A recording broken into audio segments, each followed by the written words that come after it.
10, minus 10, 9, 8, 7, 6, turkey sandwich, T minus 10, 9, 8, 7, 6, 5, 4. There I am. And Ollie Ollie Oxen Free. Testing, testing. 1, 2, 3. LA, are you there? Present. LA is here, present, and accounted for. Testing, testing. 1, 2, 3. Testing, testing. 1, 2, 3. 3, 2, 1. 1, 2, 3. Ollie Ollie, Ollie Ollie, Oxen Free. I believe all my settings are correct. I did that beforehand. Okay. I have that going. I believe this is good. Oh man, this is going to be a good live. Yes. All right, welcome, welcome. Today is March 29th, 2025. The time is 4:52, so basically 5 o'clock. It's 5 a.m. here.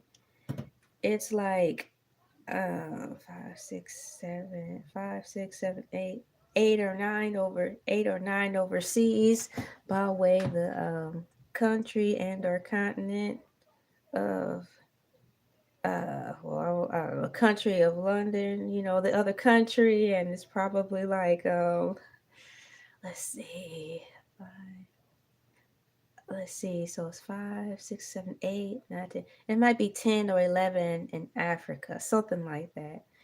So you guys already have your day going, right? Well, it is basically 5 a.m. here. Okay, technically 4:52 a.m. And that is a Saturday. See, there it is. There's my number. I was talking to my husband about how come when I go over on my desktop to look at the specific day and time, it don't show me the day. I haven't been seeing it. So when I scrolled over and hovered, it says Saturday, March 29th, 2025. That really helps so I can know how to say the day. Good morning, Daniel Berry Sports Highlights. What's up? How you doing today? Good morning to you. Hi, Jesse Christman. Hi. Oh, that's a cute emoji. And then Daniel Berry Sports, you have a yellow box icon, something noticeable. Hi. Thanks, guys. So yes, I'm just getting in, warming up, putting a time step on the glorious video saying that it is Saturday, March 29th, 2025, and it is 4:54 a.m. here in Georgia. Hi, Jillian. Thank you so much, Julian. Hi, Moonch Turtle. Look at the little face with the line. I like that the emoji actually, because it's so expressive. It's kind of like meh. But it's an expression and it's your expression that you chose. What's going on, Jesse Christman? Yo, meow, meow, meow. How you doing? I hope you have your warm beverages, your tea or your coffee or your hot chocolate, room temperature water, water in general. Thank you so much. I'm having a good morning already. I make sure I just keep moving forward, knowing that today will be another good day. How you doing, Rough Bell? Thank you so much, utterly. he made a cow joke. Top 20 Louisiana law. Red Bull, really? See, a lot of people's first response is like, you shouldn't drink it. But everybody is made differently. Surprisingly, I think Red Bulls may help some people depending on how much you consume it. Um, how you doing? I have water right now. I'm not quite ready to make coffee yet. So I'm just gonna start my morning and build my body up to wake up for coffee. Ha ha ha ha, Moon. Moon Turtle, W Sukana and Gojo, go to sleep. Well, it's time for me to wake up now. I could do a power sleep. Hold on. 3, 2, 1. Okay, I'm awake. Welcome. You live in Alabama. Hey, from Alabama. Nice of you to join in. I'm reporting live here from the state of Georgia. Yeah, it's 4:56 a.m. here, and I enjoy waking up before the birds get up. It gives me a sense of accomplishment that I'm already up before the sun and the birds, and I'm starting my day. Jesse, Chrisman. Hi, Gemma. When I lived in Switzerland, we would drink hot water. Yeah, so it's true. Now, when I was in I had some type of anatomy class in college, and our professor often said when you start off your morning, it's best to start off your morning with a full glass of room temperature water because it slowly starts to wake up your body like a soft wake up to get everything going through your system and running. I like your hot water theory because I get cold a lot, and so hot water will be nice opposed to warm water. I like that idea. Mhm.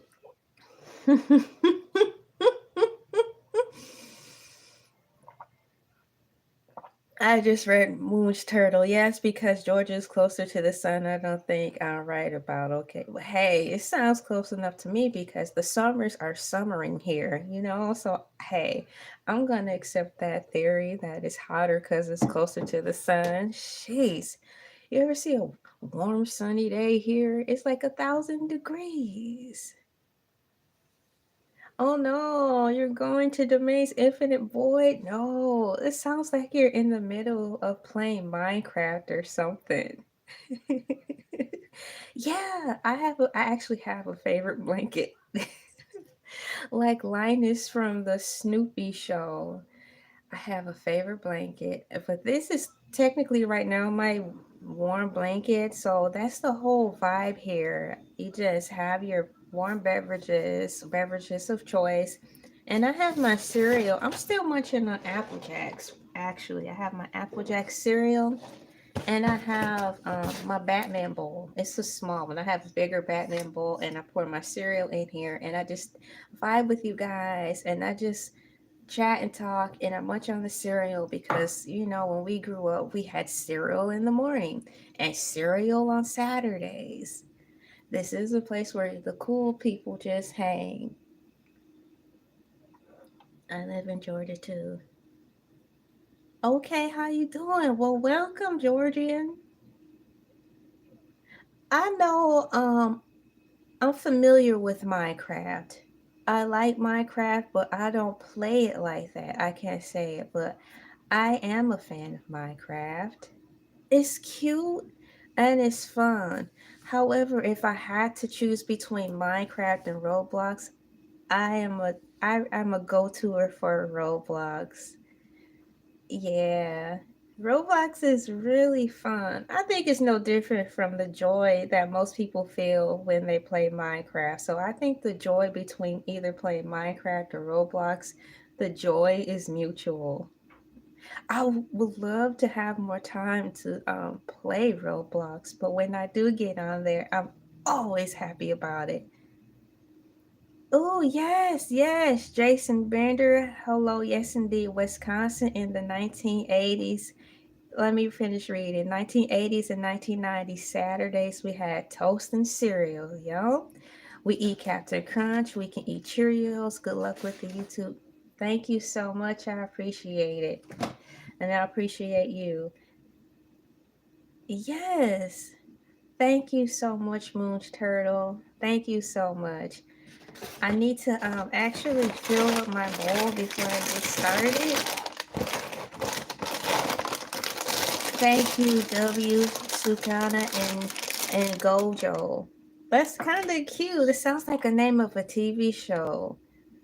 Welcome, Sukana and Gojo. It's the YouTube channel podcast. Hi, Nathan Roses. How you doing? Oh, it's almost time for some more cereal. That's good because nothing was wasted. You know, so that's a good thing. There. So this is the part of the time in the show where I like to take the time to put cows in the chat because it's fun. Ladies and gentlemen, boys and girls, children, animals, pets, plants, and all living species that live here on this wonderful planet called Earth. This is the time on Elay TV, the Morning Moo, where we put cows in the chat or your favorite animal emoji. Heck, why not any of your favorite emojis in the chat? While that happens, I sing a little song that goes something like this. Cows in the chat, cows in the chat. Moo. Cows in the chat, cows in the chat. Cows in the chat, cows in the chat. Moo. Cows in the chat, cows in the chat. Yes, it's that time to fill the chat box with cows. And it's such a sad fact that the government blames these sweet little creatures for global warming. Chile, welcome. My mod is in the hazy. Da, da, da, da, da, da, da. Thank you, everyone, for participating in the cows in the chat. I will sing it one more time. Why? Because I wanna, and it is fun. Cows in the chat, cows in the chat. Moo. Cows in the chat, cows in the chat. Cows in the chat, cows in the chat. Moo. Cows in the chat, cows in the chat. There we go. Oh, we have a turtle. We have a monkey. We have cows. Look at the cute. Of course, Moon Turtle. It would be a turtle because your logo is a turtle. Cute. Remember Master of Disguise? I didn't see the movie, but I wanted to see the movie. But the preview they had with Master in Disguise, he was like, turtle, turtle, turtle. That's all I remember from that. Oh man, is Master of Disguise another cult classic, or is it borderline working its way there? Yeah, and for the record, I want to put the cows in the chat where it's in here. Cows in the chat, cows in the chat. I'm gonna type it. Cows in the chat. Cows in the chat. Hey, followed by a happy face, guys. We're gonna put a happy face in here too. Yes, I'm so happy we have emojis so we can express ourselves further when we're, talking to one another. There's a happy face, and I'll put the lyrics in there. Yes, lyrics.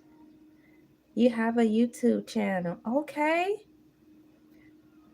Very good. It's important to have a YouTube channel because you get to express yourself your way. Oh, look it. We have a black hole and yin yang. I haven't used the black hole emoji in a long time. I think the last time I used the black hole emoji was probably on Instagram when something happened and I was like, I hope they fall into the black hole. No, that was because it was something on the global scale that happened. And so I used my artistic expression. This was years ago, seemed like, but I like the black hole emoji. That's cute.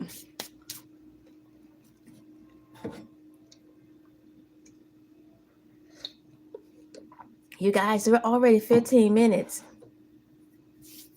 Really? So I'm glad you were able to get it. It's, sometimes when you want something, you have to be consistent and or persistent with asking. It's like not necessarily that you're begging, it's the consistency and the how. It's a sad shame. Sometimes you have to ask over and over for something so simple, but I'm glad through your persistency/consistency that you were able to get your YouTube channel finally. Congratulations.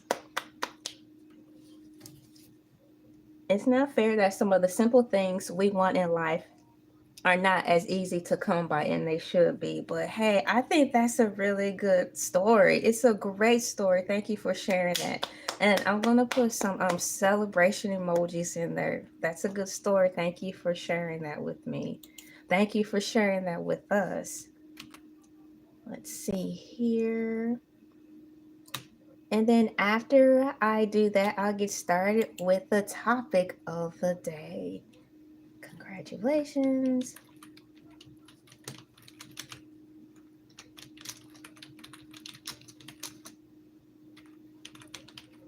There, I'm writing it now. And I am looking for the party emojis. Party. Why? Because I gotta. There you go.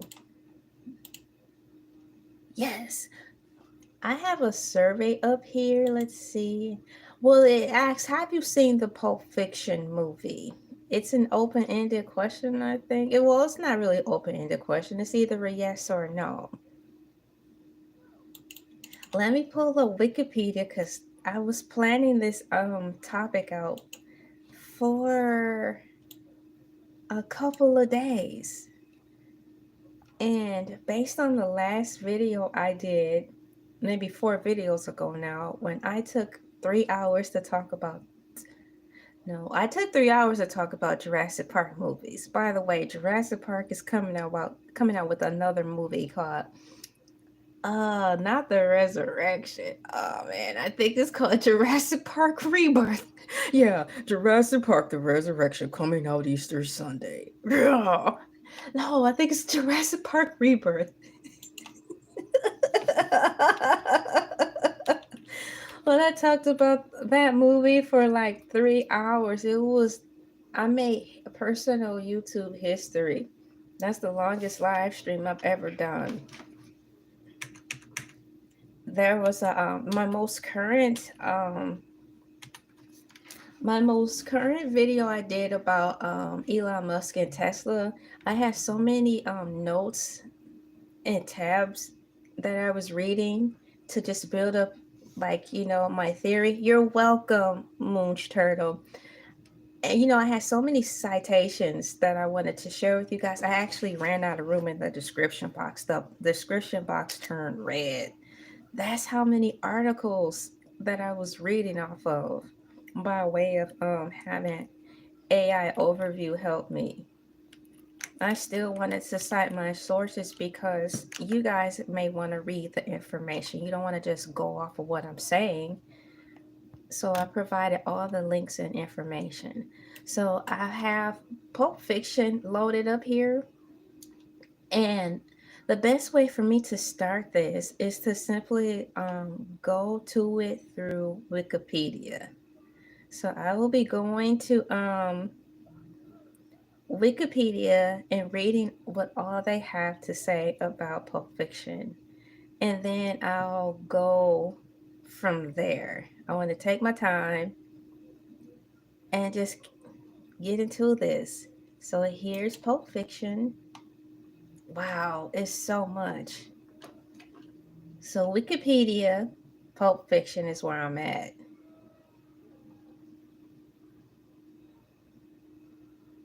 This article is about the film. For other uses, see Pulp Fiction. Pulp Fiction is a 1994 American independent crime film written and directed by Quentin Tarantino. From a story he conceived with Roger Avery, it tells 4 intertwining tales of crime and violence in Los Angeles. The film stars John Travolta, Samuel L. Jackson, Bruce Willis. Shouts out Bruce Willis, man. I wanted full recovery for him. He's a nice guy. Tim Roth, Ving Rhames, Uma Thurman. The title refers to the Pulp magazine and the hard-boiled crime novels popular during the mid-20th century, known for their graphic violence and punchy dialogue. Thank you so much for liking and subscribing. I really appreciate it. Thank you so much. So, in this paragraph alone, it said a mouthful of things in reference to the movie, a really good movie. I can say this, when I grew up, I was pretty sheltered. So, I actually don't recall being able to have access to see this movie until I actually grew up and moved out of my parents' house. But when I watched it, I really enjoyed the movie. I'm actually in real time thinking about, I'm really thinking about right now in real time, when was the first time I seen Pulp Fiction? If I were to have seen it, it was probably in the daytime and it was edited. But this is 1994 we're talking about. But nonetheless, it was a good movie, a great experience. And watching it all the way through with no disturbances, uncensored and all that stuff, I believe I was out of my parents' house at that time, and it was a great movie. Now that I'm reading the names of the people, I'm kind of like, wow, that's who these actors and actresses are. Yesterday, I believe, no, the day before yesterday, I read a little bit about Pulp Fiction by way of the YouTube video I did with the Big Mac versus the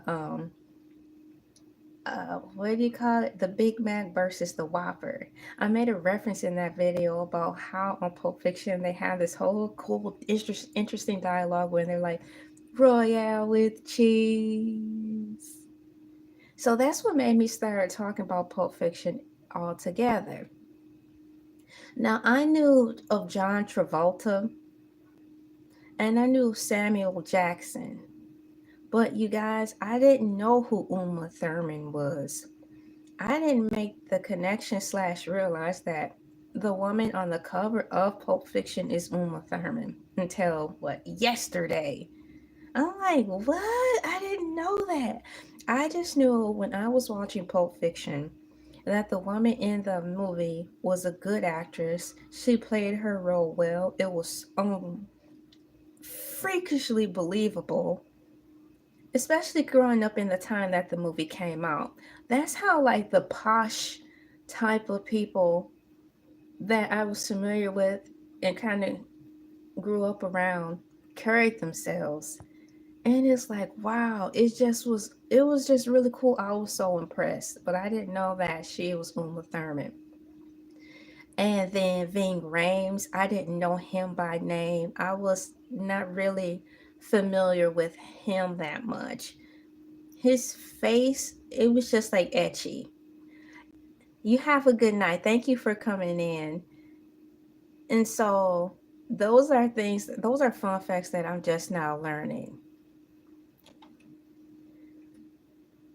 And then right here, the second paragraph goes into Tarantino wrote Pulp Fiction in 1992 and 1993, incorporating scenes that Avery originally wrote for True Romance in 1993.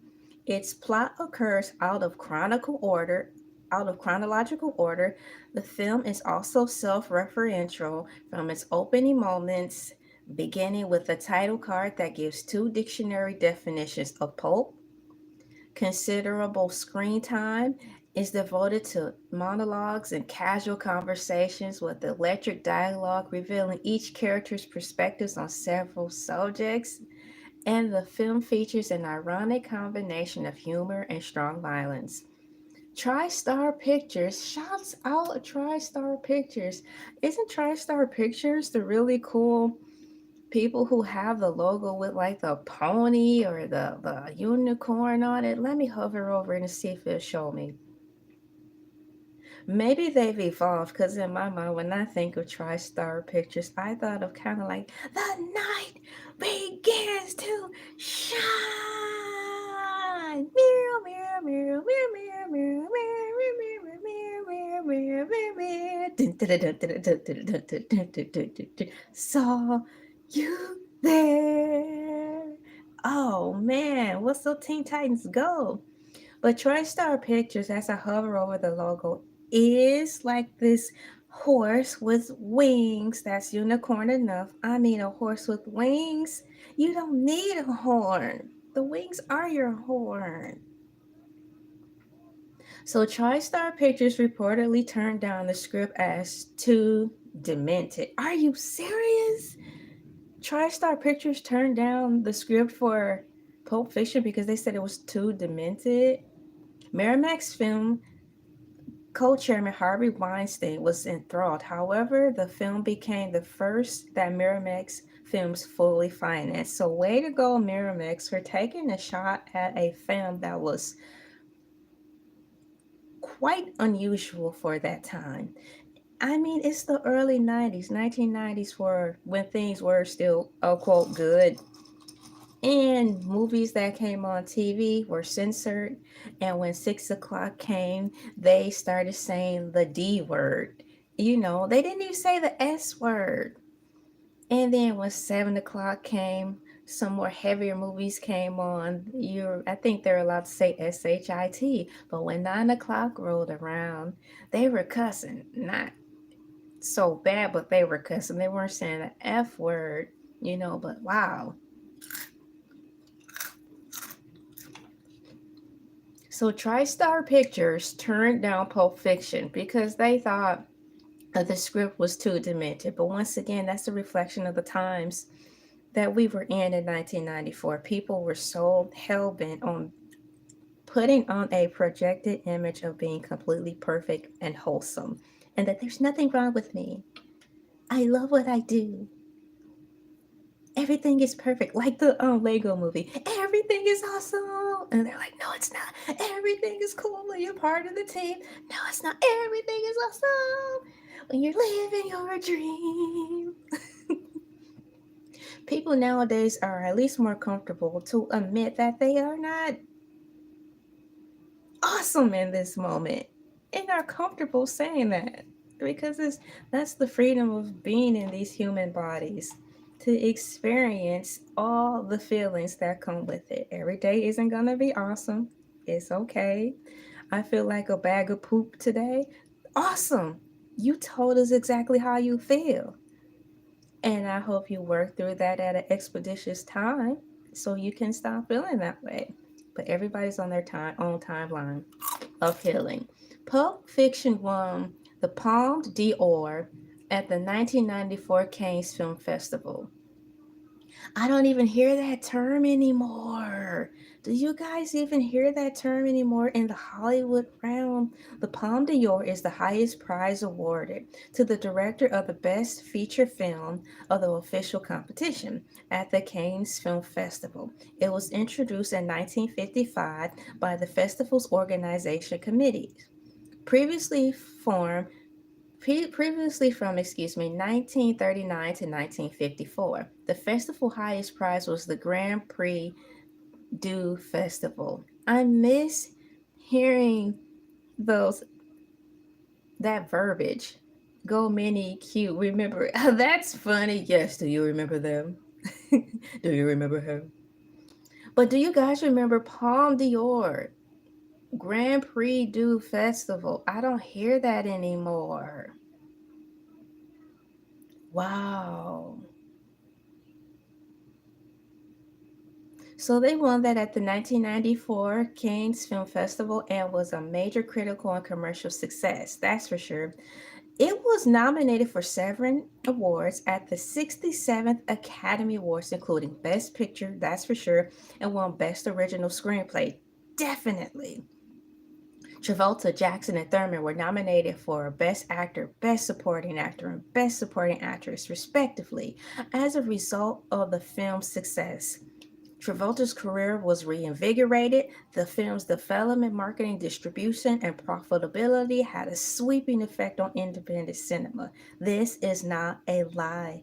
This paragraph, in reference to all the praise, the adoration, and accolades embodied in this second paragraph, well, third paragraph, is all true because the movie is do all of that. The screenplay was amazing. The dialogue, the banter between all the characters, it's like they all In my mind, it's like in the realm of great acting in my mind, as I thought it was supposed to be. You introduce everybody who's been selected to play in the film. I think they should have a couple of, in my mind, a few weeks time to bond so they can mesh and get to know one another before making the film. Well, to me, it seemed like now that I know her name, Uma Thurman, John Travolta, Samuel Jackson, Bruce Willis, Tim Roth, Ving Rhames all had built up a rapport with one another before they even hit the set. That's how well everybody worked together in this movie. For lack of a better word, it bled well. Their characters bled well through the movie. I don't really see that too much when people are just on the screen running the lines. I just don't pick up that vibe anymore. Nowadays, people are good at memory things and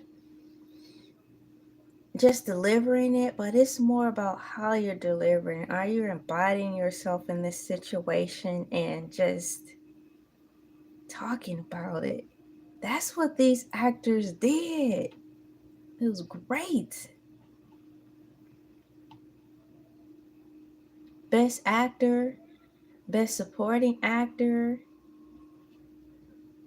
So best supporting act, the Academy Award for Best Supporting Actor is an award presented annually by the Academy of Motion Pictures Arts and Science, also known as AMPAS, IMPAS.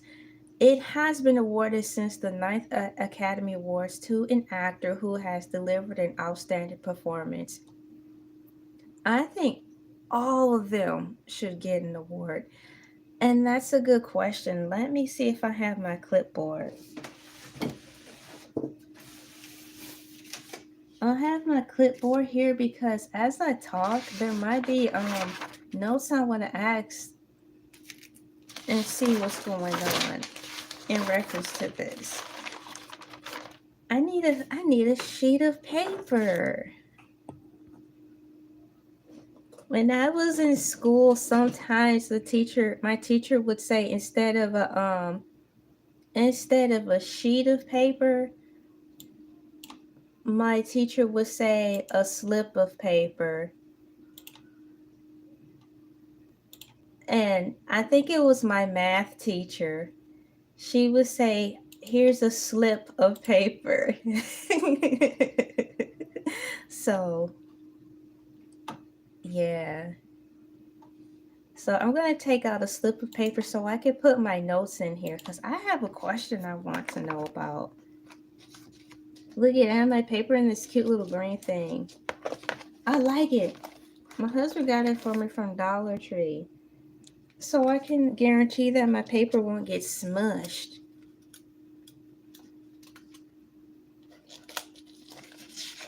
There.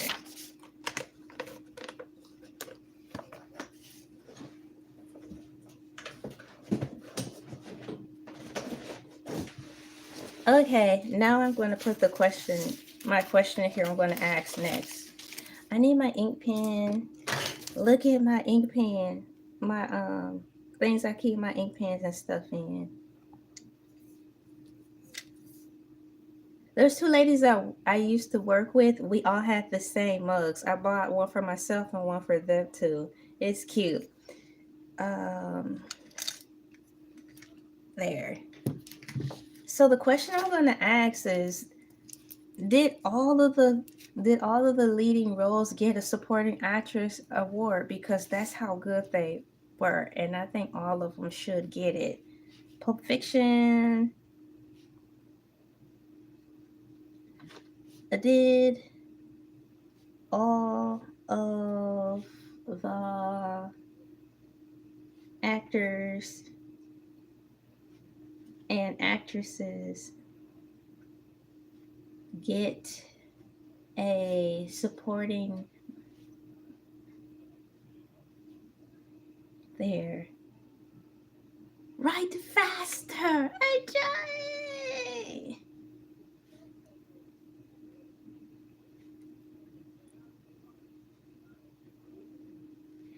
have to make sure I write clear. So I don't go back to my notes and be like, oh no, what did I write? I don't understand my writing. I wrote too fast and it's too sloppy. What was the point? I want to avoid that. There. So I have that on there so I can remind myself to ask that. And I didn't know in the same paragraph, because it's telling me something else, that John Travolta's career was rejuvenated. I'm like, it's 1994. Why did John Travolta need his career rejuvenated? Because I thought he was doing good in 1994 before Pulp Fiction. So that's another question. So I want to know what happened.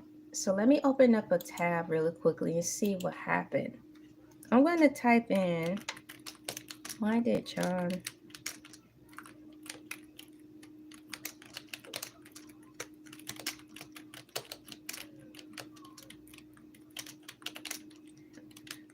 Maybe I'll get an answer. I'm typing in, why did John Travolta need his career rejuvenated in 1994? What? Something actually came up. AI Overview says John Travolta's career needed rejuvenation in 1994 following a string of critical and commercial flops. Really?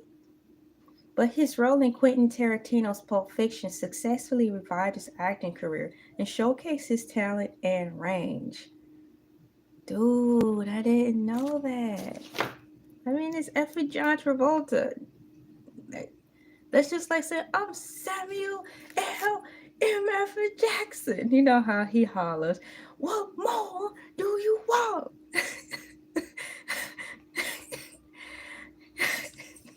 Ham sandwich.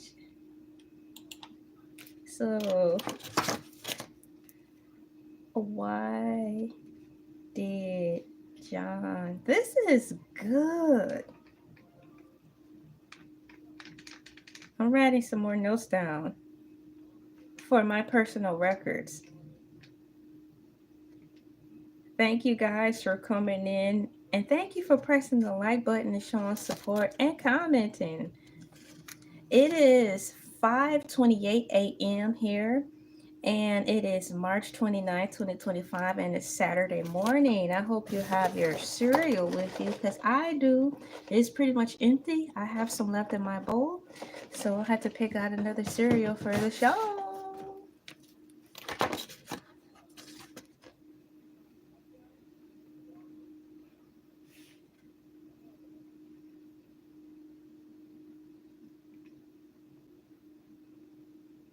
There.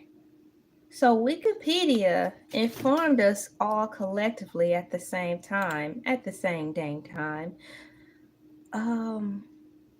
Travolta's career was rejuvenated because of this movie. And so I'm like, it's John Travolta. Why does he need his career rejuvenated?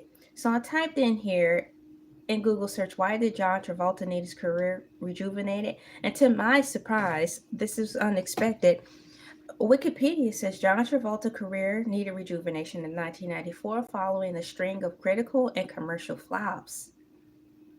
But his role in Quentin Tarantino's Pulp Fiction successfully revived his acting career and showcased his talent and range.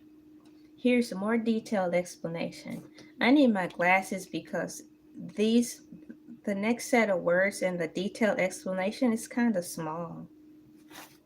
And light, it's not written in bold.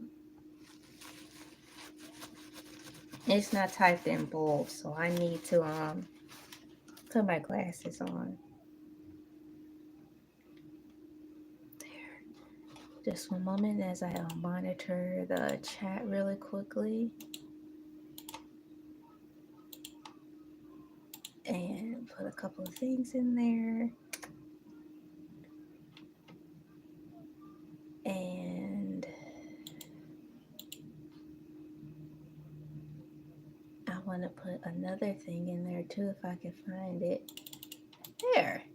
Copy. There we go. Gosh, this is really fun.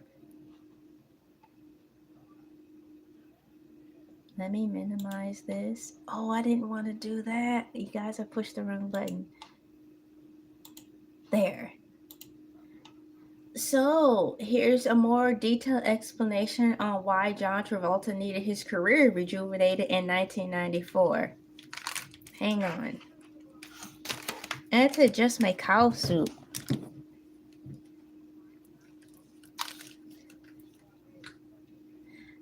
It says here, here's a more detailed explanation. Career dip. Wow, that's bad. I didn't know that about John. Career dip. I done messed up the what you call it. Career dip. I'm adjusting my camera just one moment. Okay, so it says he had a career dip after a string of successful films in the late 70s and early 80s, including Saturday Night Fever, Grease, and Urban Cowboy. Travolta's career experienced a downturn in the mid to late 80s. I didn't know that. Commercial failures.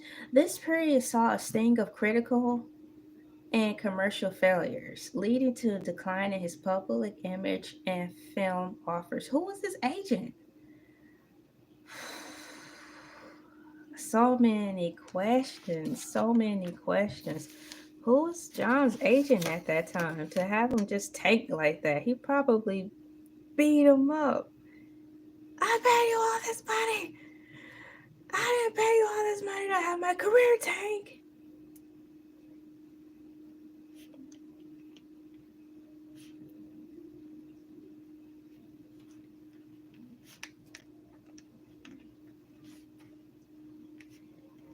I'm writing some more notes.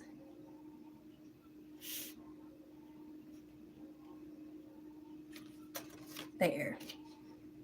Pulp Fiction revival. Oh wow, so I need to read this again. Commercial failures. This period saw a string of critical and commercial failures, leading to a decline in his public image and film offers. I am so sorry.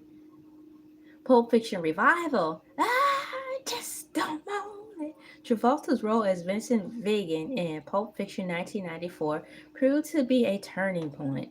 This will be your turning point, turning point. Welcome to Turning Point.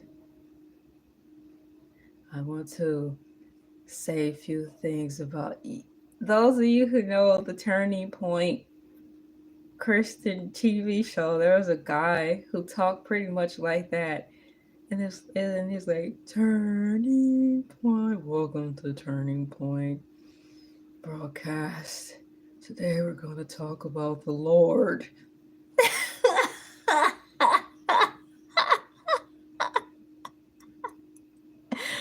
With his delivery, I'm like, yawn, hard pass. I'm sleeping already.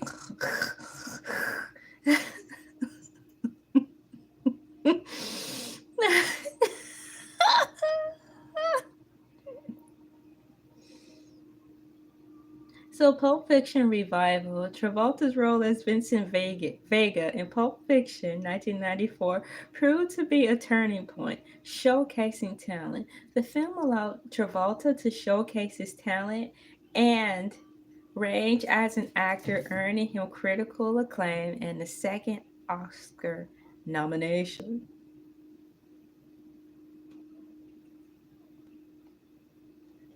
Launch Launchpad for success. Launchpad for success. Pulp Fiction not only revived his career but also launched other actors like Samuel Jackson and Uma Thurman to A-list status. Now I didn't know that because in my mind they were already A-list status people. Back in those times, if you were on TV, you made it. We didn't have this bird's eye fly on the wall view like we do now to how things worked. Now we really know that cliche, all that glitters isn't gold, is very true. But back in the early 90s, people were easily swooned by people who was on TV because that meant a lot. Pulp Post Pulp Fiction success. Following Pulp Fiction, Travolta continued to star in successful films like Get Shorty, I've heard of that, and Face Off, solidifying his comeback. Face Off, another good movie. I'm not sure if Quentin Tarantino had anything to do with it by way of the dialogue, but I say as far as the banter between the two characters, villains versus hero, I could give credit to say that he probably had something to do with the character development, if anything. But the script, no. Let's say between the fight scenes between the hero and the villain in Face Off, maybe alone Quentin probably had a part in it when the two of them, mess talk between one another. But that's another side thought, not adjacent to Pulp Fiction.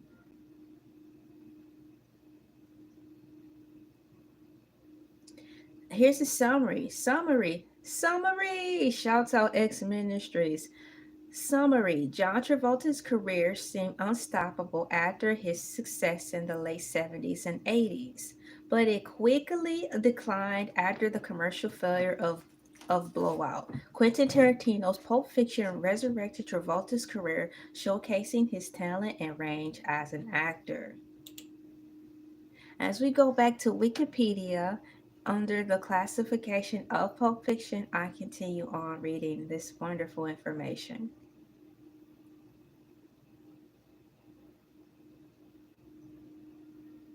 I will start as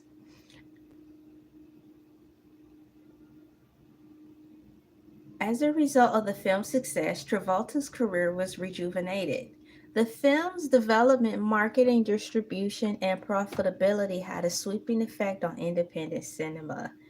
Pulp Fiction is widely regarded as Tarantino's magnum opus. Now, I was listening to the Joe Budden podcast 2 days ago. Shouts out Joe Budden because they do have moments on there when I call it bro time, when the bros just really do some real talking, and I learn a lot in those serious, unscripted moments. But the lady that was on there, Melissa Ford, actually was going around asking, I think she actually asked Joe Budden, I think, what was his magnum opus? And in addition to that, they were talking about someone else in particular. So to see that word now, and I have the option to read exactly what the definition is, I'm floored a little bit because I'm going to scroll over it and read the definition out loud. Because the way they said it, it seemed like this was the big one, like the big um project, the one that will solidify you. And it's like, that's it, that's all. Like, I think Michael Jackson's Bad was the article, not the article, the album that really solidified him and permanently into history. So magnum opus is a masterpiece or chief d'oeuvre, is a creation that has been given much critical praise, especially one that is considered the greatest work of a person's career, or a work of outstanding creativity, skill, profundity, and workmanship. That is big. It's like when you make something like that, do you just stop trying so hard? What did it take for you to make that type of piece? Because every artist has that moment where that album or particular song is like, I'm done. You don't have to do anything else. You don't have to say anymore. You don't have to work anymore. You won. You don't have to do anything else. This album is it. If you ever come out with something, I don't care. Even if it's a flop, whatever, I'm still buy it because this particular piece is, I'm done. So Pulp Fiction is widely regarded, congratulations, as as Quentin Tarantino's magnum opus, with particular praise for its screenwriting. H yeah to the screenwriting. The self-reflective, unconventional structure and extensive homage and pastiche has led critics to describe it as the touchstone and postmodern film. These words are hidden. They're right on. Obviously, whoever submitted this article for the description of Pulp Fiction was a fan. They did this description right. They did it justice. So it is often considered a cultural watershed, influencing films and other media that adopted elements of its style. The cast was also widely praised, with Travolta, Thurman, and Jackson earning high acclaim.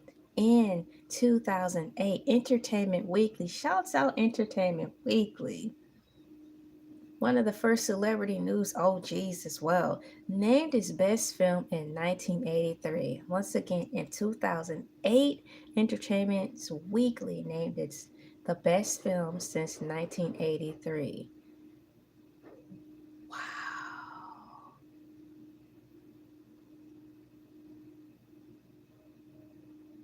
That's a long time. I wasn't even born yet.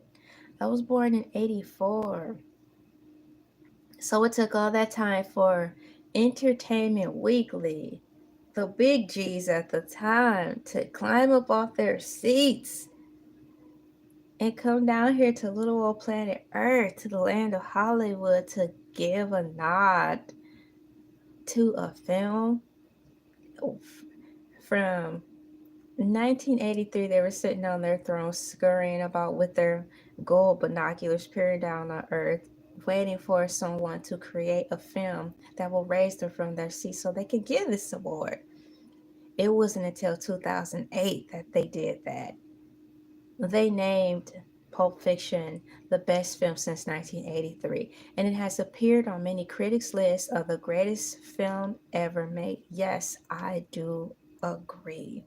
In 2013, Pulp Fiction was selected for preservation in the United States National Film Registry by the Library of Congress as culturally, historically, or as aesthetically significant. You guys, I'm done. It's true and it's not overhyped. Nowadays, it seems like all these words I just read, all of these words I read in this article, as far as accoladable words, just roll with it. It's not just hype and fluff. It really is correct. I would like to get back into watching movies again like I used to. I had more time back then when I watched a movie and analyzed it and studied it. But I can say these words were not over exaggerated. I'm going to go back to the top of Wikipedia and go to the right hand side column if you want to follow me. I am reading from Wikipedia in reference to Pulp Fiction, and what I'll do is put it in the description so you can click along with me.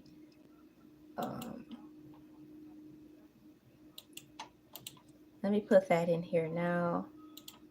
Here is the link to, here is the Wikipedia where I'm reading this information from. Just in case you want to follow along.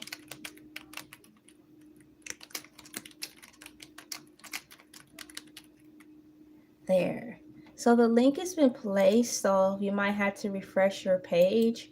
But outside of that, the link is there so you can follow me. Now I am going back to the top of Pulp Fiction, And to the right is a box, and it's got the wonderful cover art on there. And not necessarily because I'm praising the actual woman, like in a lustful context. No, the cover art is just nostalgic. It's really good cover art.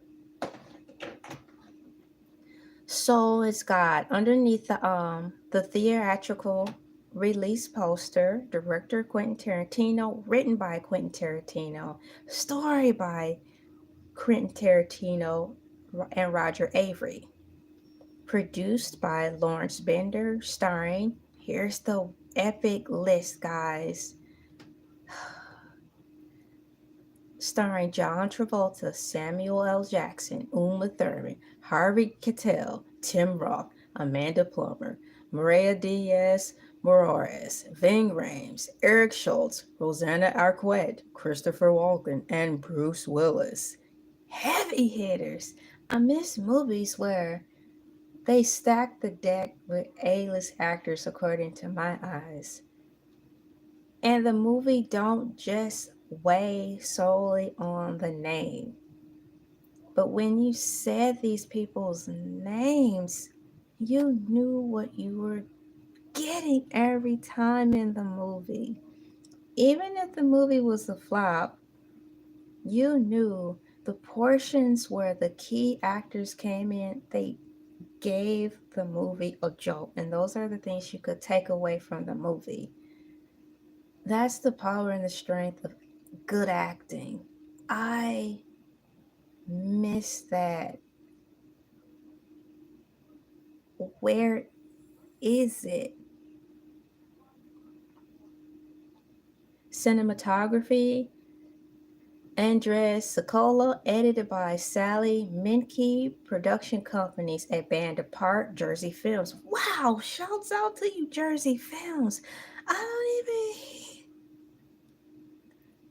I don't even hear Jersey Films mentioned in anything anymore. Brought an involuntary tear to my eye. I miss hearing all these words when it comes to film and artistry.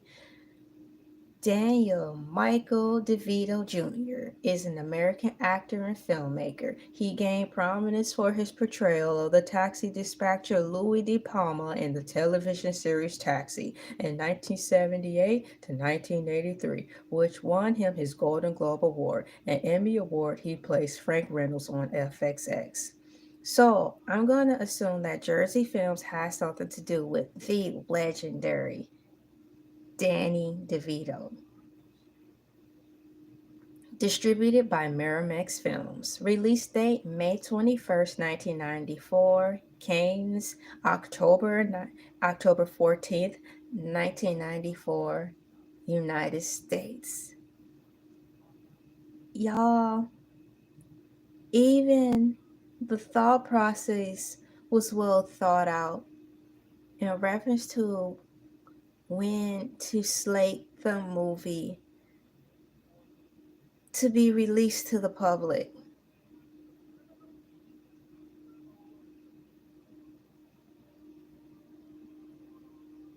There's no better time to release this than in October. No better time to release this movie because it matched the mood of the movie.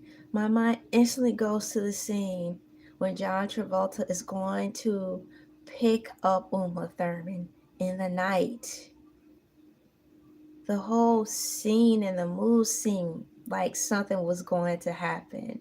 You know, like Devil's Night is gone, Halloween is here. It's rolling into Halloween night. The kids have just been tucked into their beds because they're done trick or treating, and the essence of mischief fills the air, and the ghouls come out to play on Halloween night. That's the air and tone that was with that particular scene. So, for the movie to be released, wow, in October, to me, it was like I was really there because it's like we're still in the same weather atmosphere. So it really enlivened the experience of the movie for me. I don't really see people intentionally plugging movies in at a time that would work best with the movie and the season.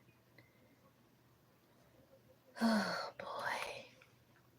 It's just so much about this movie. It's a great movie. And I say that because it's in the reference to good movie making. Let me look. I'm typing in something really quickly. And I want to type it correctly.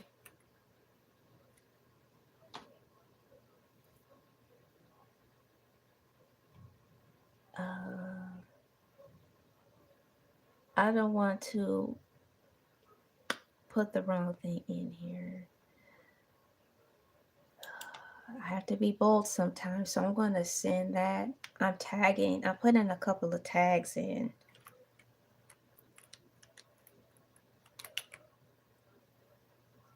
Pulp Fiction.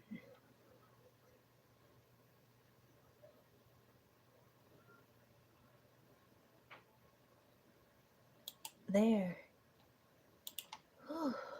I just made a bold move, but I am talking about the subject, so I'll tag that said subject. And so once again, the release dates were May 21st, 1994 in Cannes, and then that's like overseas, which is awesome because I don't even. No, my mistake. I'm glad I hovered over. I stand corrected. Cannes Film Festival. So the 47th Cannes Film Festival took place from 12 to 23rd May in 1994. American filmmaker and actor Clint Eastwood served as jury president for the main competition. French actress Jeanette Moreau hosted the opening and closed the ceremonies. So I'm not sure if it was this award ceremony took place in another country or not, but it was released at the film festival first, May 21st, 1994, known as Cannes. But it was released in the United States, to the United States, October 14th, 1994. And I harped on how impeccable the timing was for that movie release here in the States. Running time is 154 minutes.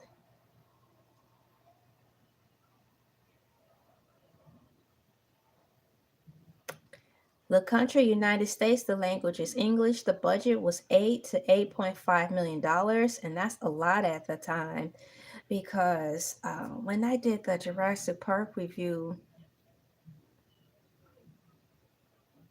I think the first movie was I think Steven had under that amount when he did his first Jurassic Park film.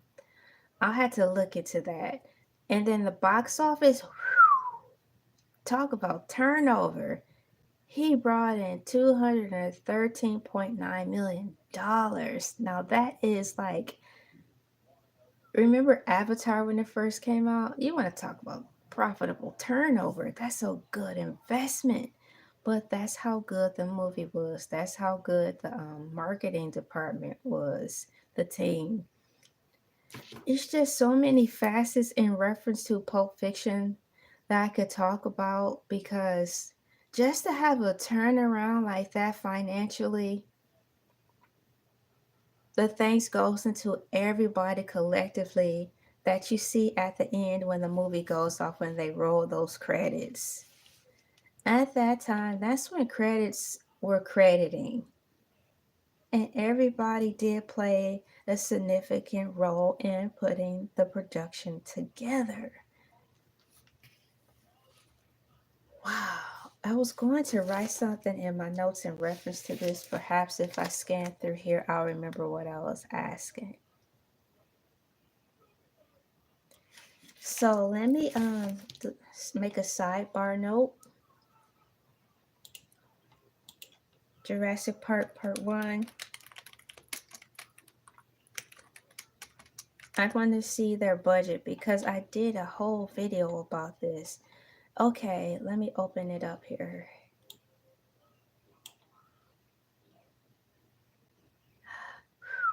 Really? I was off, guys. And this is a good off, though. The budget for Jurassic Park, according to this thing I just Googled, and the first answer I saw says the budget was 63 million US dollars. And the budget for Pulp Fiction was 8.5 billion. No, million. That's crazy. Is that correct? I don't want to spend too much time on here in reference to the budget. Wow, let me see. Jurassic Park. Oh my gosh. But with the animatronics and stuff, I suppose, but nonetheless.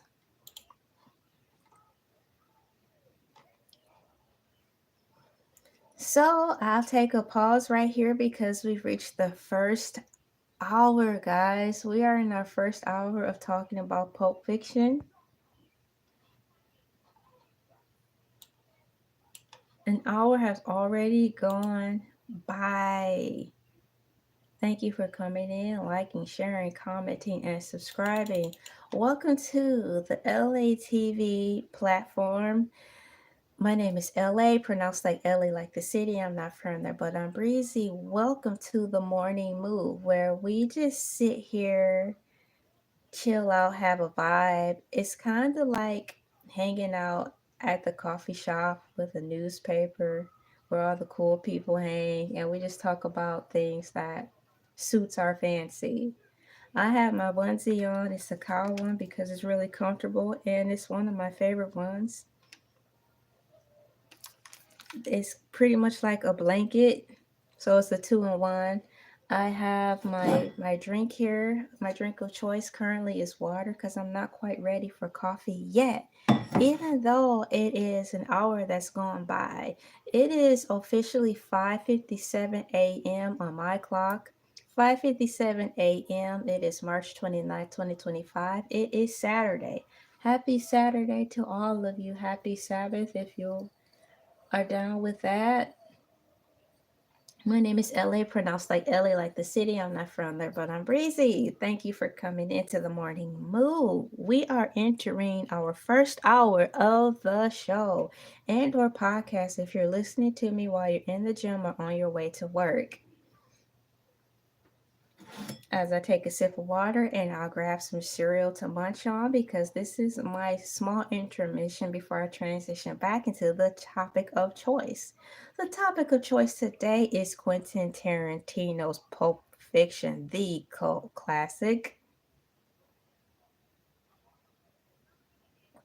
Have you seen Pulp Fiction?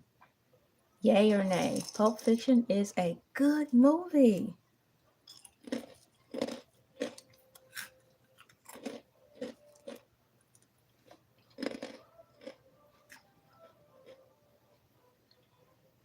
And it's time for me to change things up on here in the Q&A. And I'm going to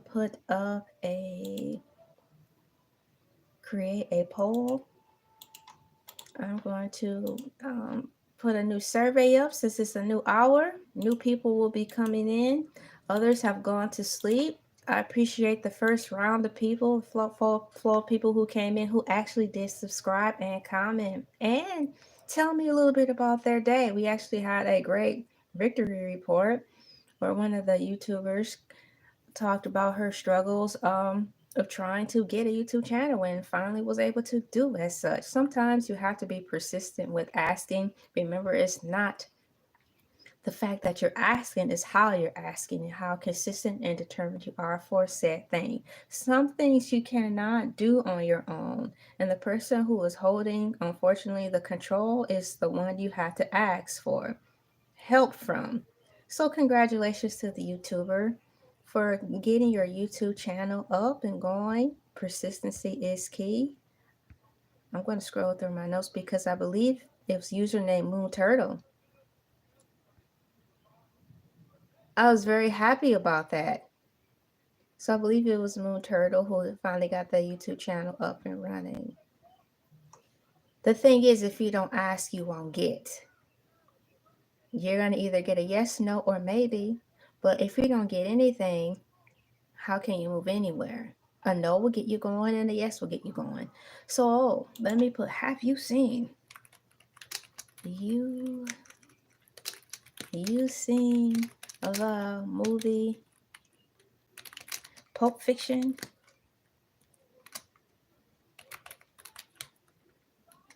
It's a great movie.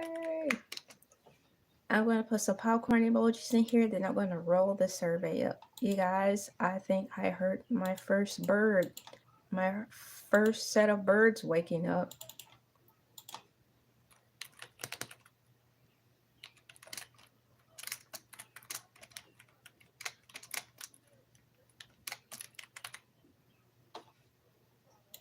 There. The new poll is up because it's a new hour in the day. Hit that like button. Welcome in everybody. There. Few details. That's set on that. And let me pull up my notes so I can get back to it. Once again, I am reading my notes from Wikipedia.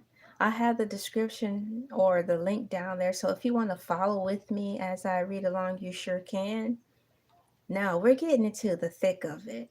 I've read pretty much an overall view of Pulp Fiction. Next, I'm going to read what they have down here, the plot, narrative structure. Let me get my settings set up right in here really quickly on. There we go.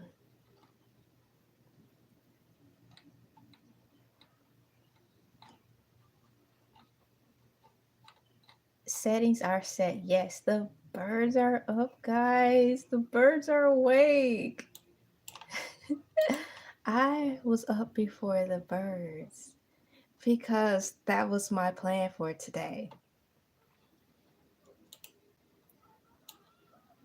So let's go. We have, oh, tab, move over. The tab is not tabbing. There. Plot, narrative structure. Pulp Fiction's narrative is told out of chronological order and follows three main interrelated stories that each have a different protagonist: Vincent Vega, a hitman, Butch Coolidge, a prizefighter, and Jules Winfield, Vincent's partner in crime.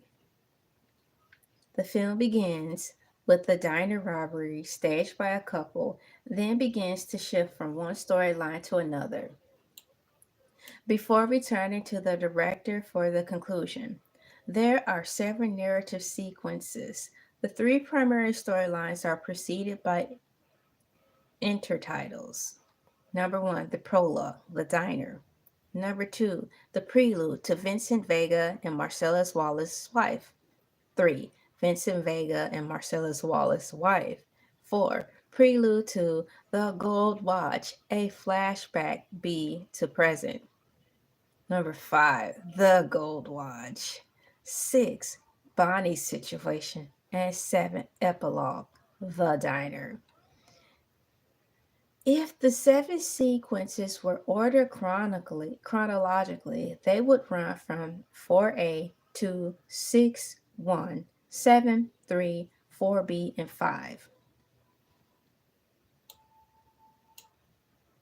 Sequences 1 and 7 particularly overlap and are presented from different points of view, as do sequences 2 and 6. Now, this is the chart that I just read from. So once again, if you want to see the overlapping stages in the movie, you will have to please click the link to go to Wikipedia to go down to the second part of this, categorized as plot, narrative structure. Plot, narrative structure. There's a big line in between the words plot, narrative structure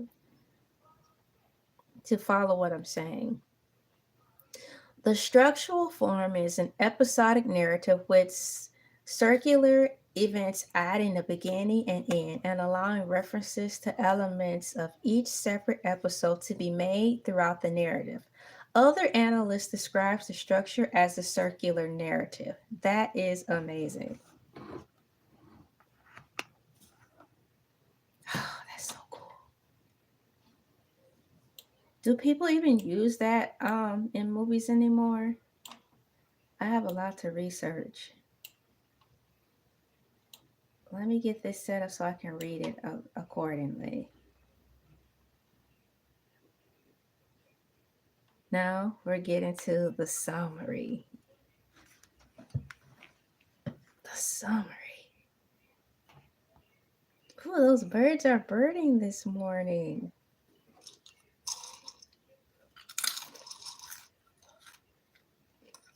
Hang on. I need a snack. After, oh my gosh, it's 15 minutes? 15 minutes just went by. What is happening?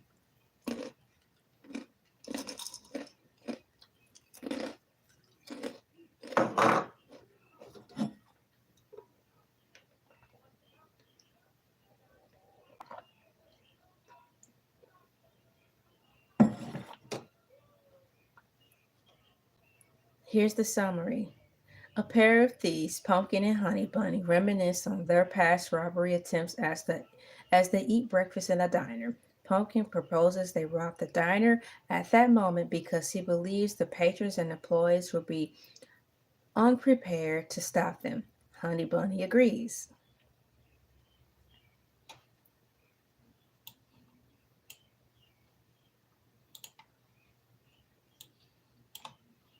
Let me minimize this. Stop it. Stop it, Tab. Stop it.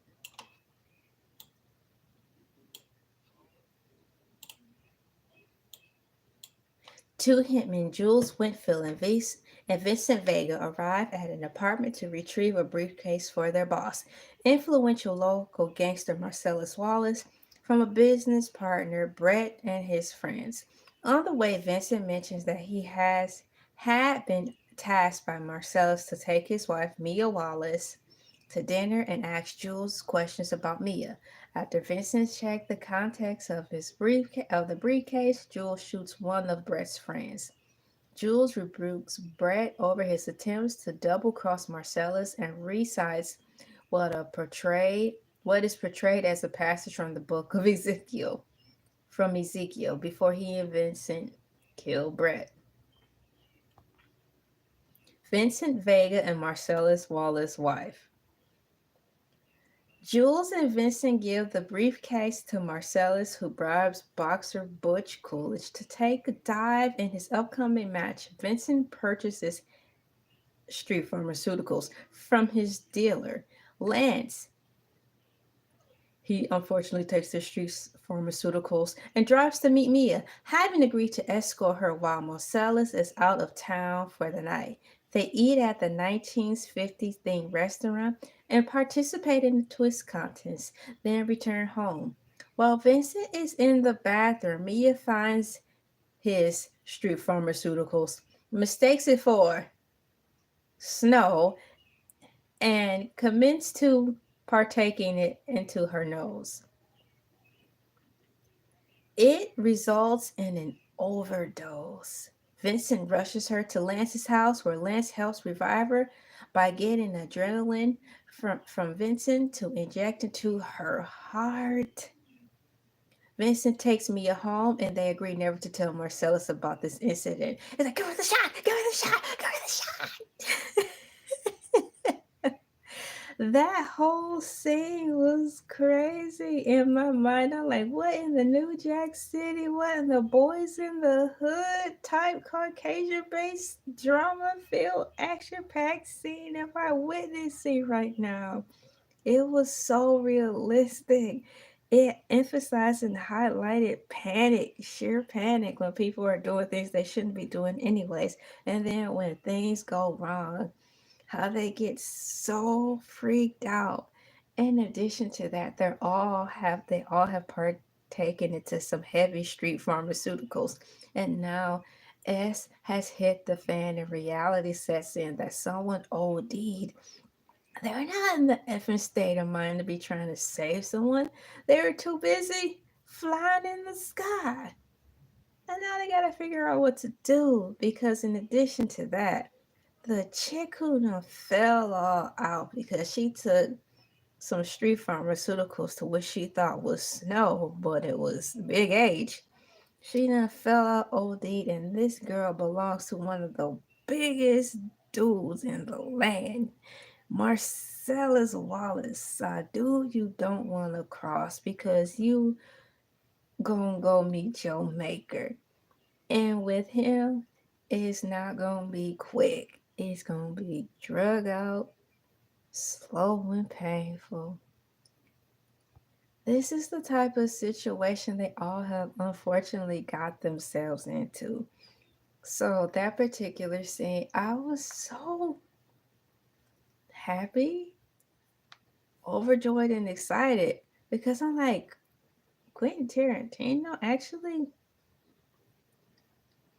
showed a dark side. It put it put it put Caucasian people in a bad light. And in 1994, you just didn't see movies do that because they were known to only put us in a bad light. So Pulp Fiction just was saturated with so many rule bending things.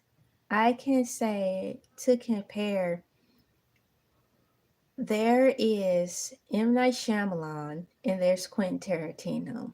So let's just say Quentin Tarantino was the first M. Night Shyamalan, or should I say, if it wasn't for Quentin Tarantino, there probably wouldn't be an M. Night Shyamalan. Also, the two think outside of the box when orchestrating such masterpieces. Obviously, if they are afraid to push the envelope, it don't show through their body of work because they put the brick down on the gas pedal and let the car fly. Now, there's a slave movie Quentin Tarantino made, I think. I didn't want to see it because I'm just over slave movies, but I heard it was really good. So, still, kudos goes where it is due.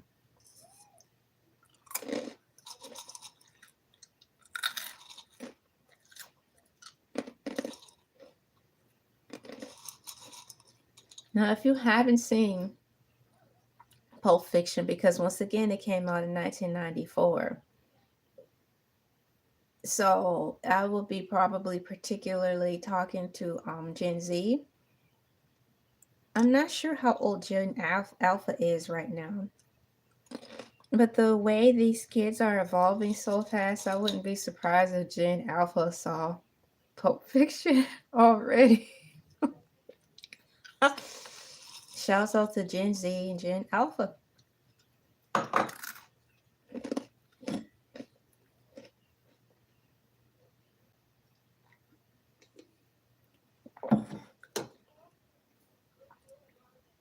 So I believe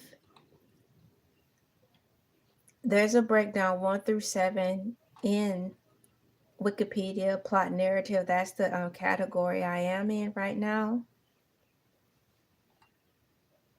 Prologue. Now I'm on the part that says the gold watch, which will be number 5. The gold watch. Butch double crosses Marcellus by winning the bout, but accidentally 86 is his opponent in the process. He plans to flee with his girlfriend, Fabian, but discovers she has forgotten to pack an heirloom, a gold watch which belongs to Butch's father. Returning to his apartment to retrieve it, he notices a pow pow on the kitchen counter and hears the toilet flush. When Vincent exits the bathroom, Butch realizes he is there to 86 him, and then he leaves. When Marcellus spots Butch, stopped at a traffic light, Butch rams his car into him. Marcellus chases him into a pawn shop yard. The shop owner captures them at Pow Point and binds and gags them in the basement. The Maynards and his accomplice Zed take Marcellus into another room and begin to do the unmentionable. Butch breaks free and is about to escape, but decides to save Marcellus and arms himself at a katana from with a katana, yeah, from the pawn shop. A katana is a Japanese sabre characterized by a curved single-edged blade with a circular or squared guard and long grip. So it looks like a big old sword. It's gripped with two hands, developed later than the tachi. It was used by the samurai in feudal Japan and worn with the edge facing upward. Okay, yeah, so it's basically a sword. He he 86 the Manier and frees Marcellus, who Pow Pow Zed in the nether regions with Maynard's Pow Pow. Marcellus tells Butch that they were even. And what Marcellus tells Butch that they are even and instructs him to tell no one about the incident and departs Los Angeles forever. Butch picks up Fabian on Zed's chopper and they drive away. So many intricate details take place in this movie. Like they say, it's a movie within a movie within a movie within a movie. It has 3 to 4 different plot lines going on in the movie. One, the opening bar scene with the crazy couple robbing the diner. Number two, John Travolta and John Travolta and Samuel Jackson scene. We have the boxer scene. And it still seems like it's 4 stories in there because they all mesh together. The Bonnie situation.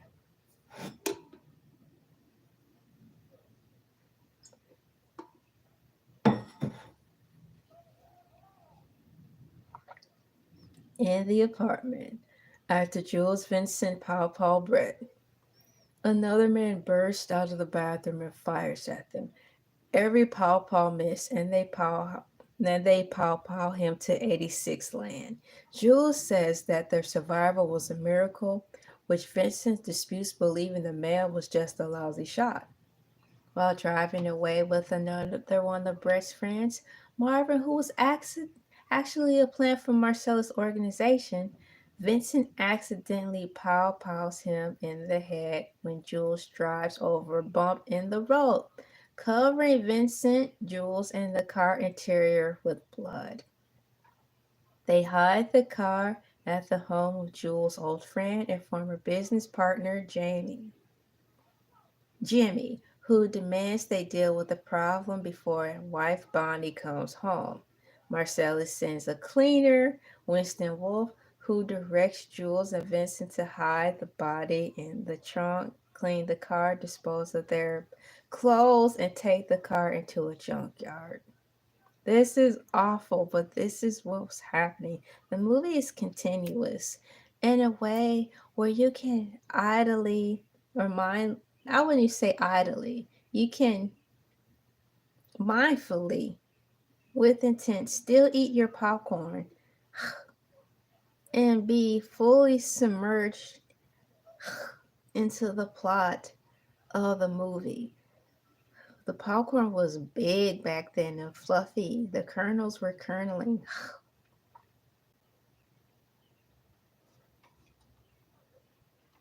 At the diner from the film prologue, Jules tells Vincent that he plans to retire from his life of crime.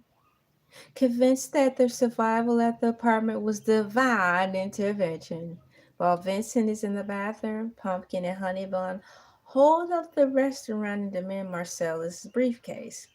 Pumpkin initially holds Jules at pow pow point, but Jules soon overpower Pumpkin and hold him at pow pow. Honey Bunny becomes hysterical, and she did. It was annoying, but great, and points her pow pow at Jules. Vincent returns with his pow pow aimed at her, but Jules diffuses the situation. He recites the biblical passage, expresses ambivalence about his life of crime, and allows the robbers to take his cash and leave. And Vincent leaves the diner with the briefcase.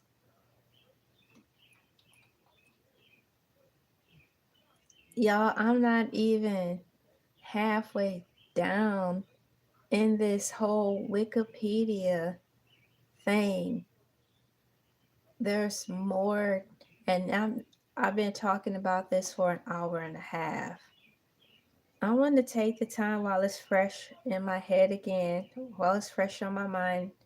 I want to bring up a situation to you at this time that you may not have known about. A little known big fact that there is an ongoing case going on to this day, according to AI Overview, in reference to the cover art for Pulp Fiction. I'm going to put a marker in here. One, hold on, 1.35. I start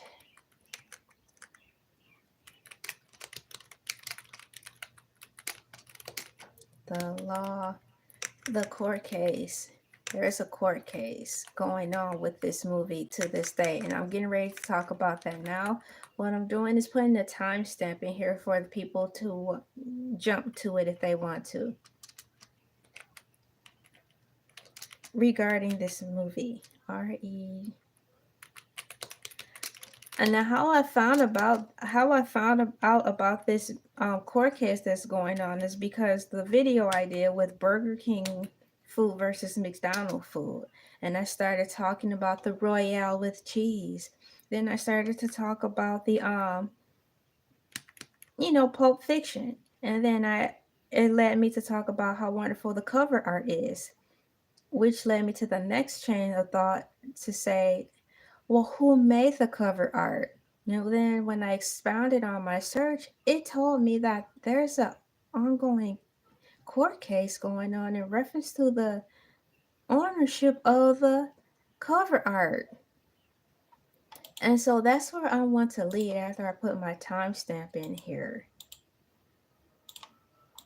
There. So I have that in, and I'm getting ready to pull this up.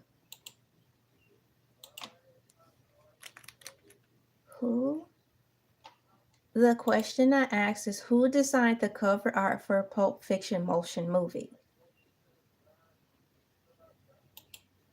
AI Overview then says, the cover art for the Pulp Fiction movie poster was designed by Miramax creative director James Versoto. Here's more detailed look.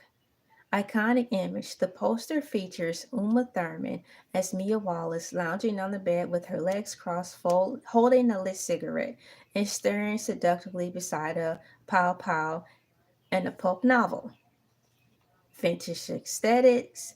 The poster was designed to resemble vintage, weathered paperback cover, which is a nod to the Pulp Fiction genre.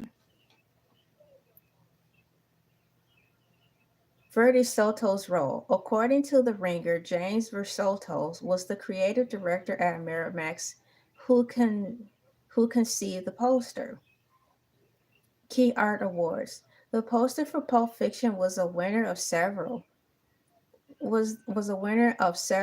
of several of the Hollywood Reporter's Key Art Awards and was heralded by Entertainment Weekly as one of the best posters of our time. Not only did they get an award for posters, not only did they get a nod from Entertainment Weekly for the movie, they got a nod and accolades for the poster art, which goes into me saying that Pulp Fiction, the movie, is a classic, and the cover art is a classic. Both are entirely great things and two separate entities that brought in massive volumes of fans, and also a financial gain was benefited from the cover art and the movies. Now I'm going to click the button where it says deeper dive in AI mode and see if it brings up the information that I found in reference to a court case that's going on.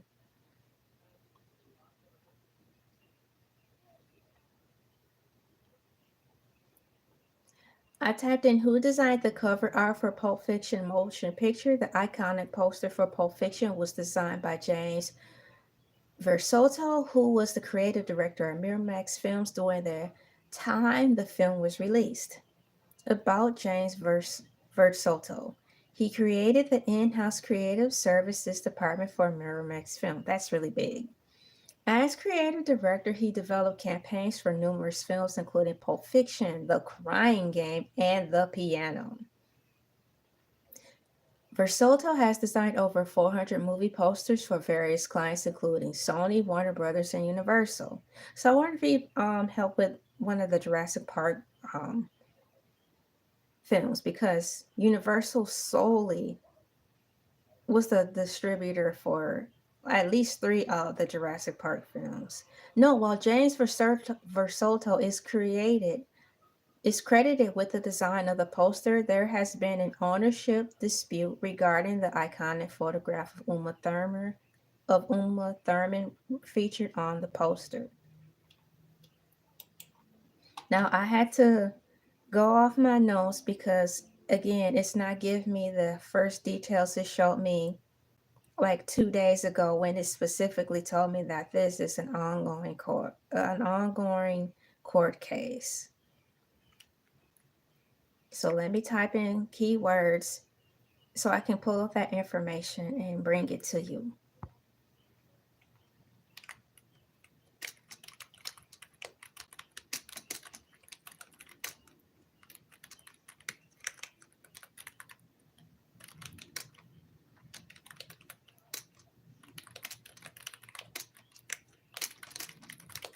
To this cover art, to the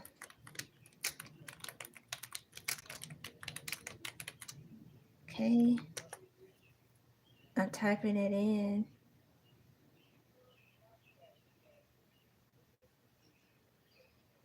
Boy, information changes fast. It's telling me something else. Let me go into my history.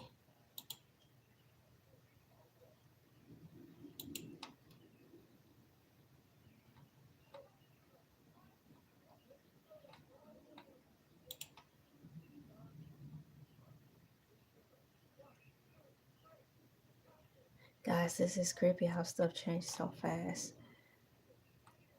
Oh, I will find it. I will find it. I will find it.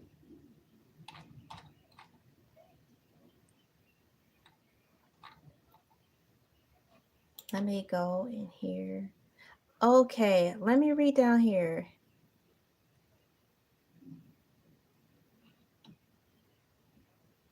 Miramax. Okay. Blah, blah, blah, blah. Dismissed. Let me see here. Let me type in this.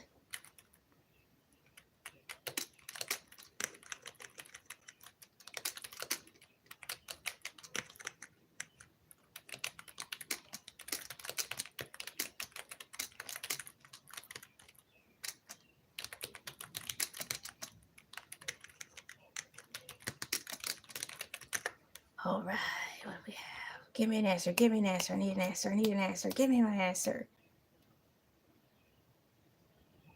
Oh, what's that? Y'all, so much stuff coming up. Okay, what's this? Well, I'm going to read what I have. And I had to do a little deep dive because I don't see it anymore. I'm going to tell you what I saw in the video that I did with Burger King versus McDonald's. In that particular video, I was talking about who made the cover art. We discovered that.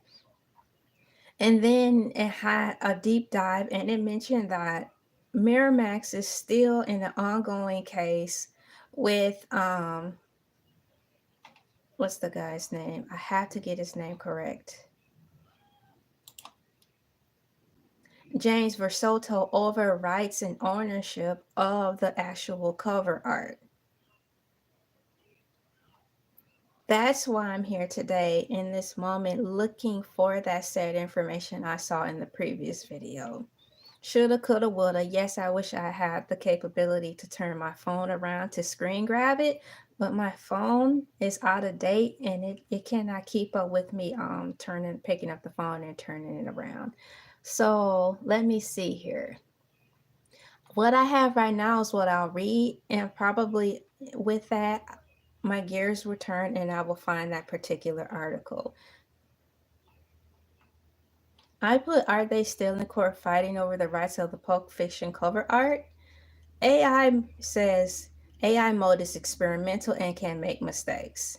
So having said that, I'll go forward and read. Once again, AI mode is experimental and can make mistakes. No, the primary copyright lawsuit initiated by photographer Faraz Zahid against Miramax regarding the Pulp Fiction poster image was dismissed on November 2021 by Judge Dolly G. These seem like two different names. Why the case was dismissed? Statute of limitations. Judge G determined that Zahid had waited too long to file his lawsuit. Acknowledgement of infringement. A 2015 Instagram post featuring Zahadi holding a Mia Wallace action figure, which prominently displayed the disputed image, indicated that Zahadi was aware of Miramax's alleged infringement over the 3 years before he filed suit. Ownership claim. Since Zahadi's claim was primarily about ownership of the photograph and not just ongoing use of the image without credit, the court applied a specific statute of limitations rules relating to ownership claims where there's been an express reproduction of ownership. What happens next? Miramax counterclaim. Miramax subsequently filed a counterclaim against Zahadi, alleging unauthorized use of the photograph, as he had used it in a book and sold prints. Reimagining or reimaging issue. The only outstanding matter in this case is the trial regarding the amount of damages Miramax is entitled to recover from its counterclaim. So what I'm going to do is get this guy's name. Let's see here. And re-ask my question using his name.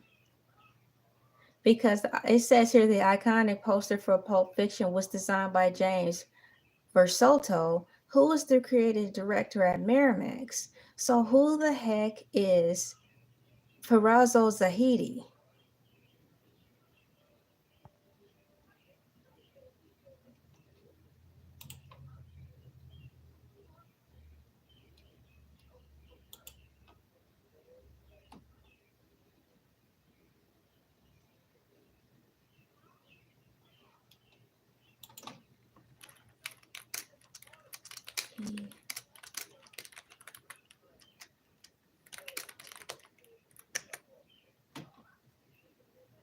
I'm asking another question.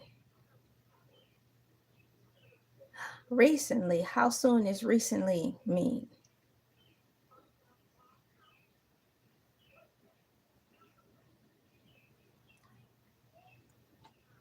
I asked AI overview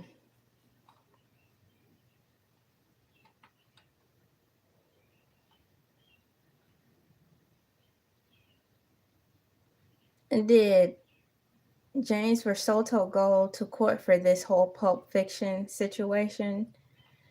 It says, while James Versoto, the designer of the Pulp Fiction poster, once again, while James Versoto, the designer of the Pulp Fiction poster, wasn't personally involved in any court cases related to the poster design, the Pulp Fiction poster, specifically the original version featuring a Lucky Strike cigarette pack, was the subject of threatened lawsuit.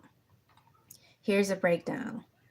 Lucky Strike lawsuit threat. The original advance poster for Pulp Fiction, designed by James Versoto, featured a prominent Lucky Strike cigarette pack next to Uma Thurman's character, Mia Wallace. Unauthorized trademark use.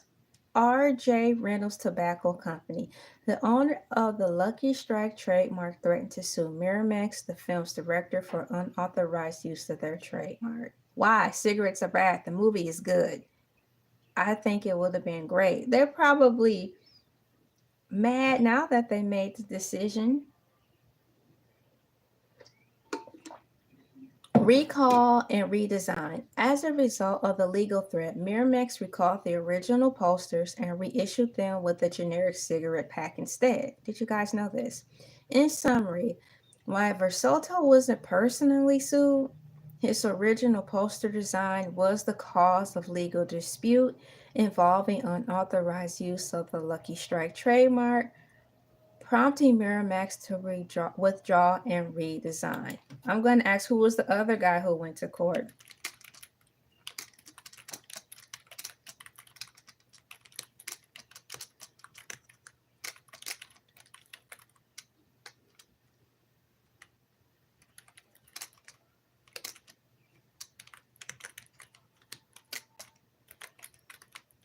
About the Pulp Fiction cover art.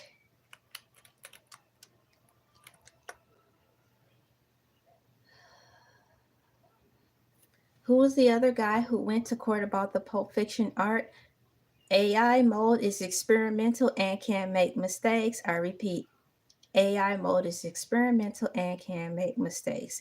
Based on my search results, the other individual who went to court related to the Pulp Fiction poster is Farazzo Zahidi, the photographer who took the iconic image of Uma Thurman used on the poster. So he took the photo of Miss Uma Thurman. Here's a summary of Zahidi's involvement. Photographer Farazzo Zahidi photographed Uma Thurman as Mia Wallace for the Pulp Fiction poster in 1994.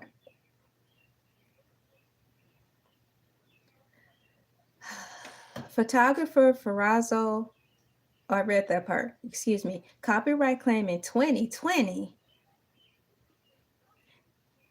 A copyright claim. In 2020, Zahidi sued Miramax, claiming he owned the copyright to the photograph, and Miramax infringed on it by using it on various merchandise without his authorization. Once again, under copyright claim. In 2020, Zahidi sued Miramax, claiming he owned the copyright to the photograph, and Miramax infringed on it by using it on various merchandise without his authorization. Statute of limitations. However, a judge ultimately dismissed his lawsuit because he waited too long to file it, falling outside the statute of limitations. I actually thought he did this earlier. Instagram post. Evidence used against Zahidi's included an Instagram poster from 2015 indicating he was aware of Miramax's usage of the photo and the potential infringement. So while James Versoto's designed the poster and was involved in the Lucky Strike trademark issue, Farazzo Zahidi was the photographer who subsequently filed a copyright lawsuit against Miramax. Is this case or any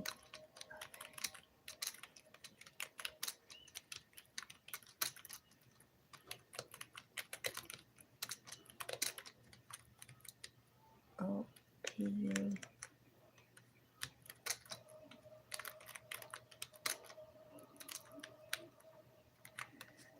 All right, I need to get to the bottom of this. It's a sad shame where we have to record everything because when you wake up the next day, the information changes.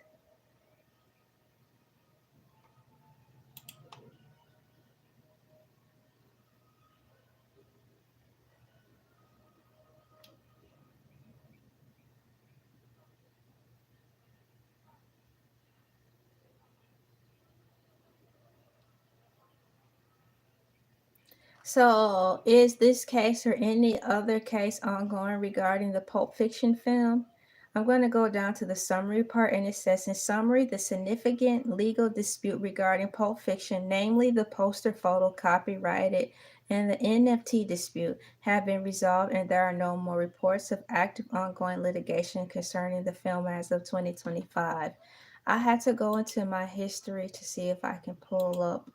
Um, that particular thing that actually referenced that this whole thing is still actually ongoing. Let me go through here.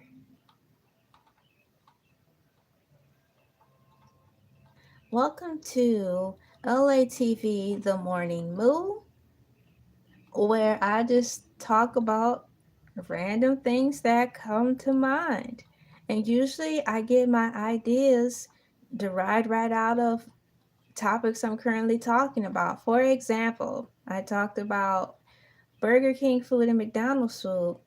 And out of that topic, this topic of me talking about Pulp Fiction. I'm going through my history right now to look for that search I found yesterday. What does that say? Okay. Oh my goodness, I looked through a lot of stuff. History. Let me do a search. A group search, okay. Yesterday I talked about Arby's salad. All right. Let me type in my search. Search my history. Okay. Let me scroll through here and see what I find. I read The Crown Royale with cheese. Okay.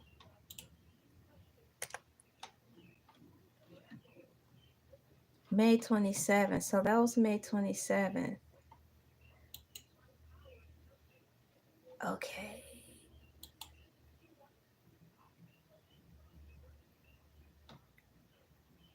Let me see what it pulls up now.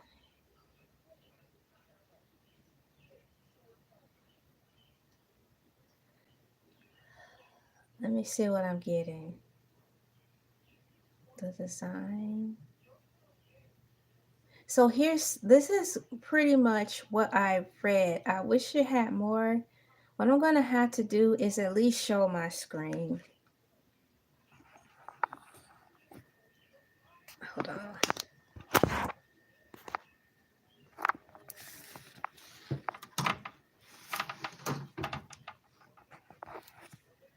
Who designed the cover art for Pulp Fiction? The design of the iconic Pulp Fiction movie poster, including the layout and typography, is credited to James Versoto, who was the creative director at Miramax Films. James Versoto's role, he headed the in-house creative service department at Miramax Films.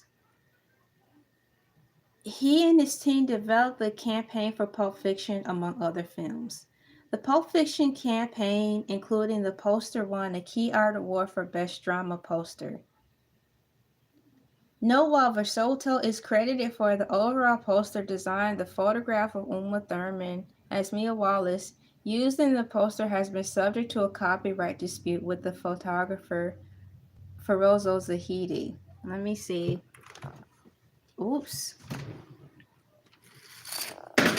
I'm knocking stuff over, but I just want to show you guys this stuff because this now it don't allow you to.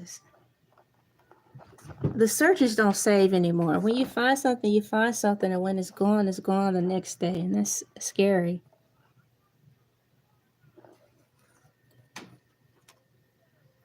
And if I were to bring this up in court, they're going like, it's too blurry. We cannot use it. The screen's moving too much. Can we grasp anything from the said article? And it's hard for me to adjust it this way so you guys can see.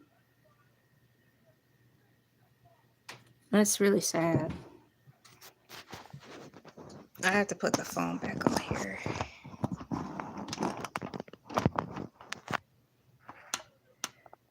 Oh boy.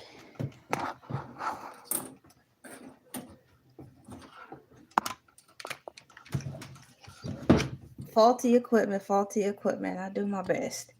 Let's see here. Let me see under this search if I can gather the additional information I got on March 27th.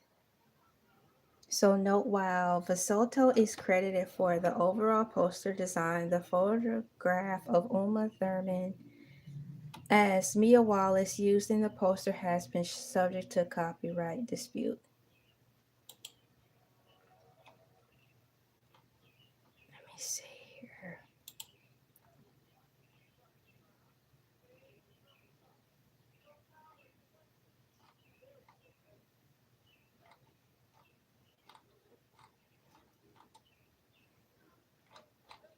I am looking for said information, and the birds are getting louder. Oh my goodness, we're about to roll into the second hour of this? That's bananas. Who designed the cover art for Pulp Fiction?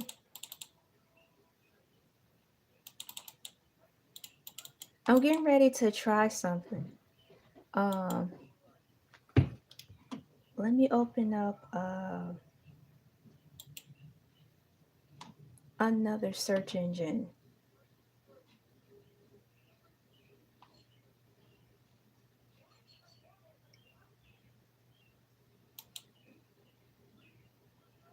Let's see what answers I will get.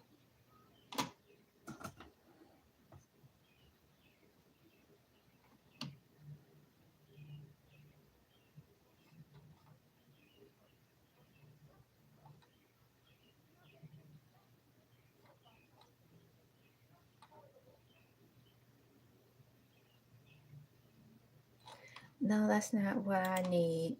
I am going to open this one up and see what happens. I messed the camera all up. God, you're messing the camera all up. Yes, I did, because I was trying to show verification.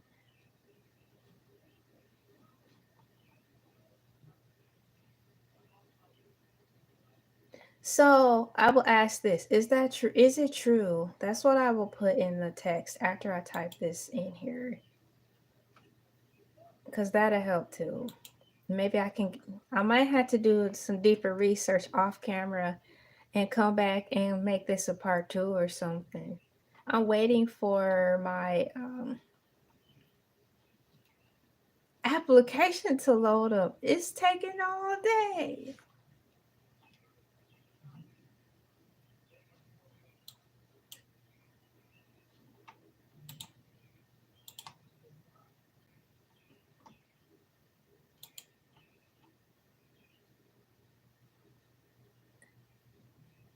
The iconic cover art for the motion picture Pulp Fiction was designed by the talented artist Steve.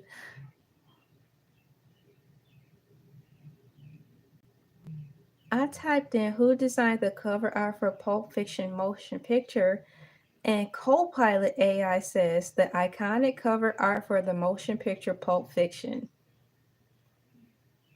was designed by the talented artist Steve Coney.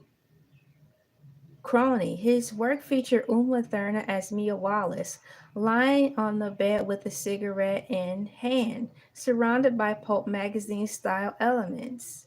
The design perfectly captures the film's retro aesthetics and noir vibe. It's a masterpiece that has become synonymous with the movie itself. Now, that's 3 different people now involved into this who made the cover art for this.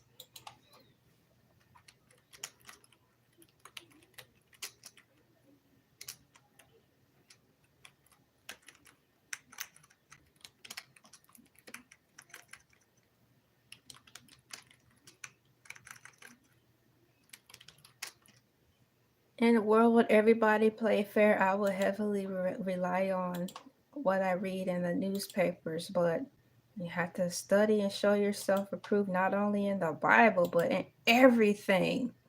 Sad.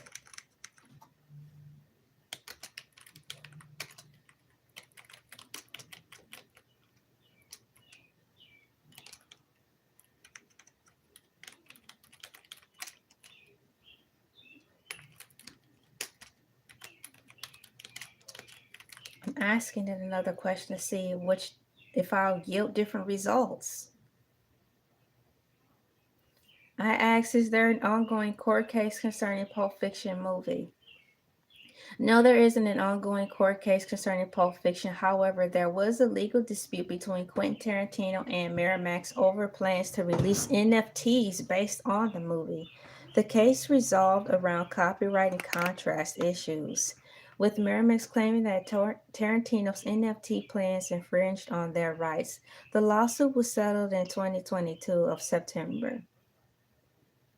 What are your thoughts on NFTs being tied to classic films like Pulp Fiction?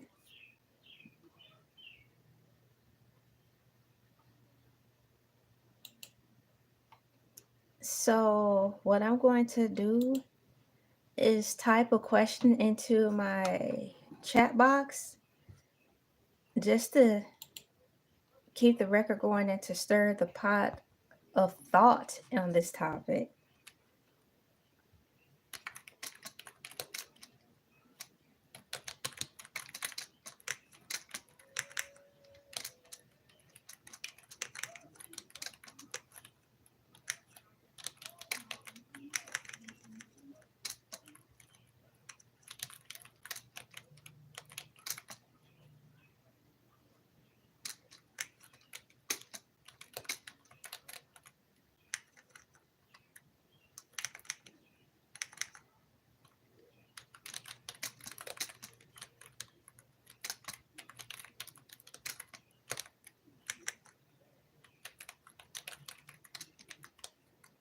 Now I had to spell out Miramax.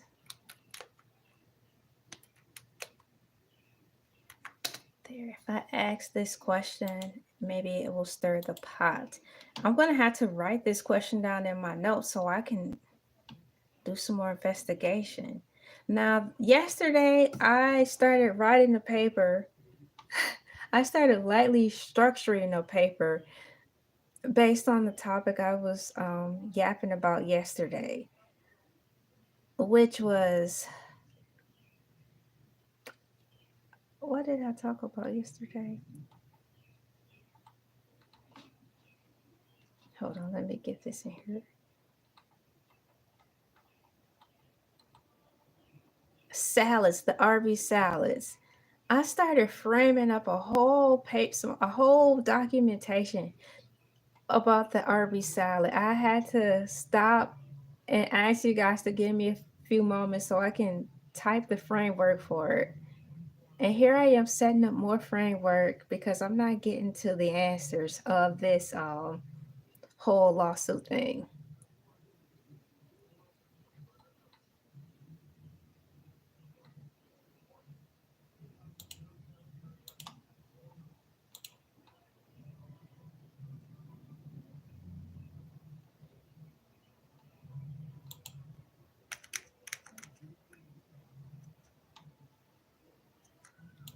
So that's the question I'll ask.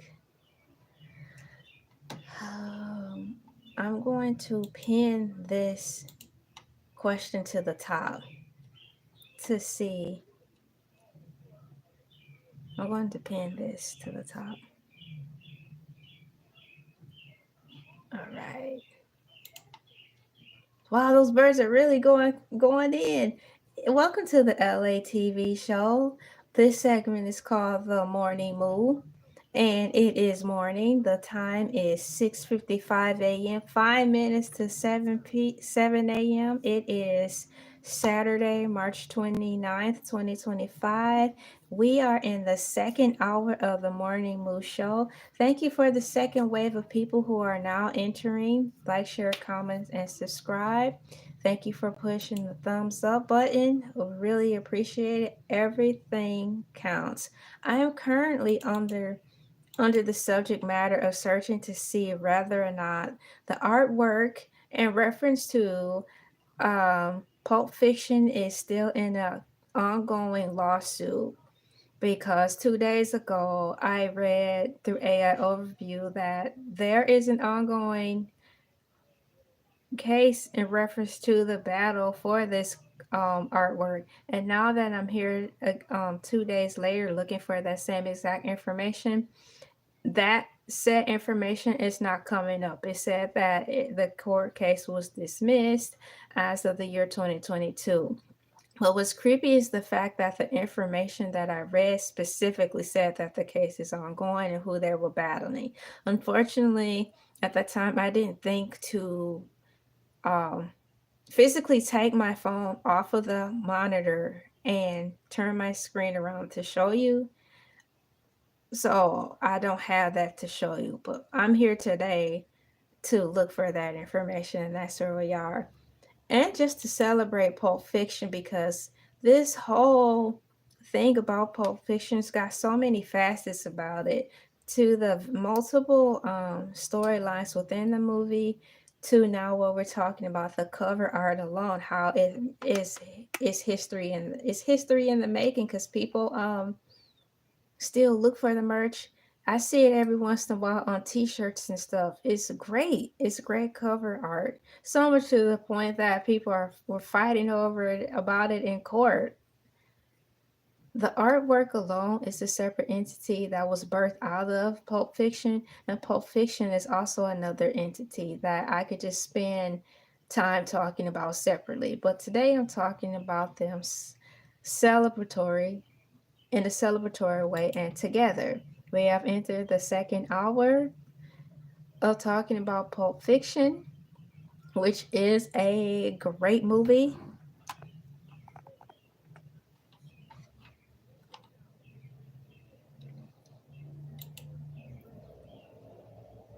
So I need to write this down because this is a note that I need to come back with because I may have to move on. So my next question I'm going to write for myself to look for is, um, let me find it.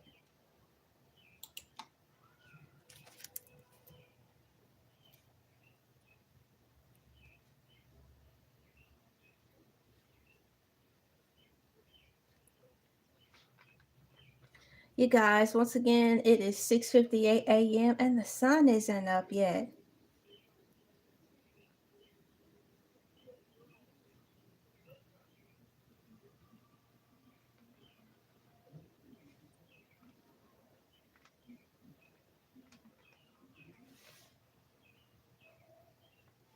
So I'm writing a note to myself and I'm asking, is there an ongoing court case concerning Pulp Fiction movie?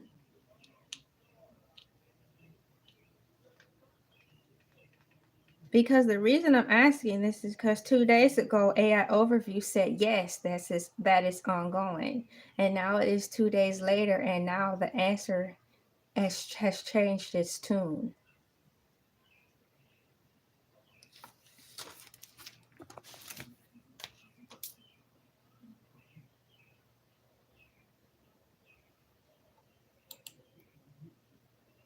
A further research question. So I have that noted, and as I continue, I'll work around setting up the camera so I can better fit into the frame. I'm going to close these things out because I don't know why a third character is being introduced into this whole Pulp Fiction movie cover art. Like who have helped create it. Last question I'm going to type regarding this. Maybe how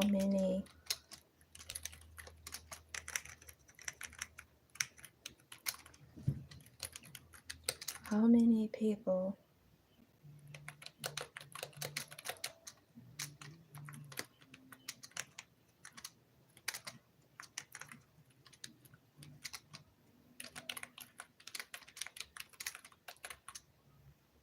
Let's see what answer I'll get. I asked how many people created the Pulp Fiction cover art. AI Overview said the iconic Pulp Fiction movie poster was created by one person. Photographer Farazo Zahidi. Farazo Zahidi is credited with shooting the image used for the poster.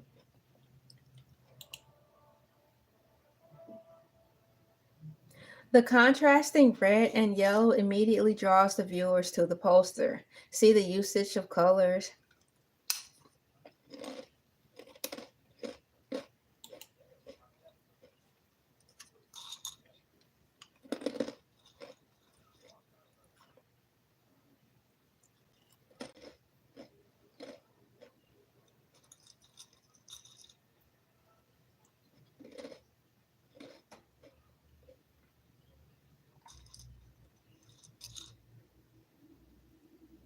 AI mode is experimental and can make mistakes, but it expounds. It says, it's important to distinguish between the creation of the iconic image of the Pulp Fiction poster, and the design of the poster itself. Here's the minutia of it all. Once again, it says it's important to distinguish between the creation of the iconic image of the Pulp Fiction poster and the design of the poster itself. James Versolto he didn't pass away, did he? James Versolto was the creative director at Miramax and is credited with the overall design of the Pulp Fiction movie poster, including the typography and layout, according to Inventro Tuts. See, that's what that was the first thing he mentioned when I talked about me finding the information on March 27th that there was an ongoing court case pending between Miramax and the said creator of Pulp Fiction. And he first talked about the typography and how sticky that can be in reference to trying to sue anybody for anything. And this is one of the things they talked about right here. So James Versolto was the creative director at Miramax and is credited with the overall design of the Pulp Fiction movie poster, including the typography and layout, according to Invento Tuts. Farazo Zahidi, a photographer, took the iconic photograph of Uma Thurman as Mia Wallace used on the poster. Mr. Zahidi, a photographer, once again, he took the iconic photo of Uma Thurman.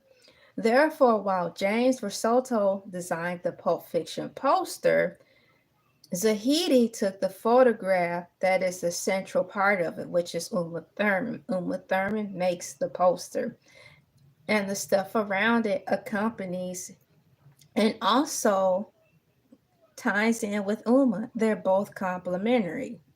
Powerful poster, powerful impact, foreground and the background.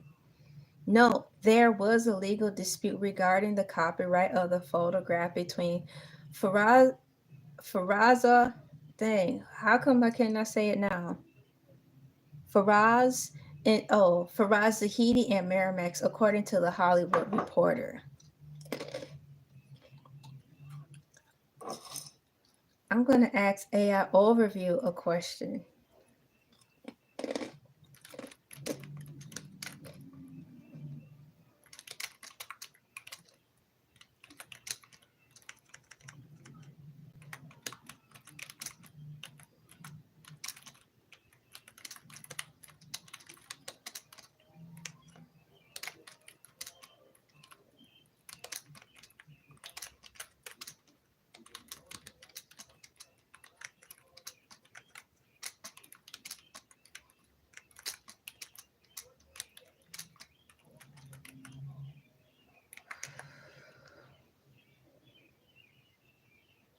I asked AI Overview, how come on March 27th you told me that this case was still going as of 2025?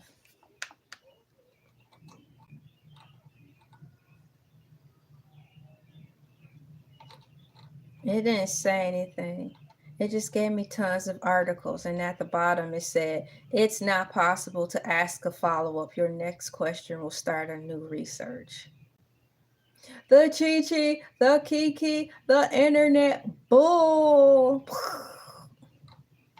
So, to my ability, I will show you the question that I typed.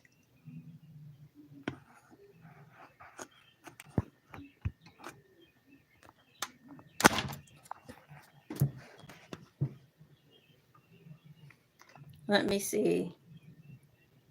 How come on March 27th you told me that this case was still ongoing?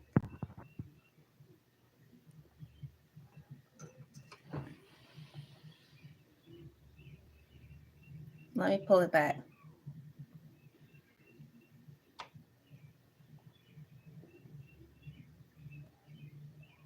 And so now it shows me a list of random articles. The Hollywood Reporter, Miramax wins lawsuit over Pulp Fiction movie poster. Judge tosses photographer suit over Pulp Fiction poster. Zahidi versus Miramax. LLC. Pulp Fiction movie poster photograph. Photographer loses rights. Oh my gosh, that's awful.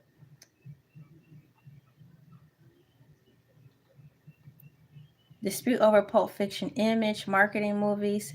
In his lawsuit, Zahidi lays claim to untold thousands of consumer products using the movie poster art. His complaint also opens the door for ... Then at the bottom it says, it is not possible to ask a follow-up question. Your questions will start a new search.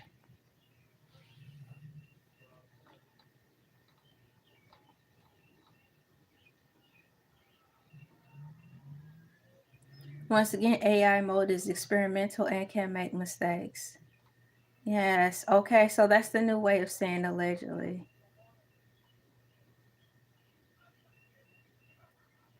Copilot AI introduced a third name to this whole cover art situation that Google AI has not mentioned at all. I think I've showed you enough.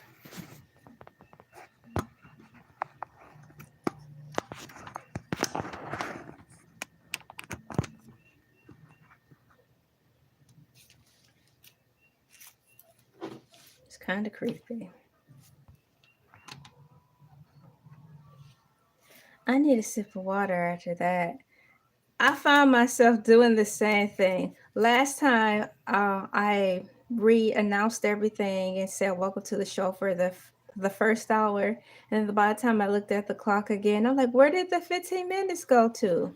I'm gonna grab a sip of water, and I had to put cows in the chat. It's at the top of the hour.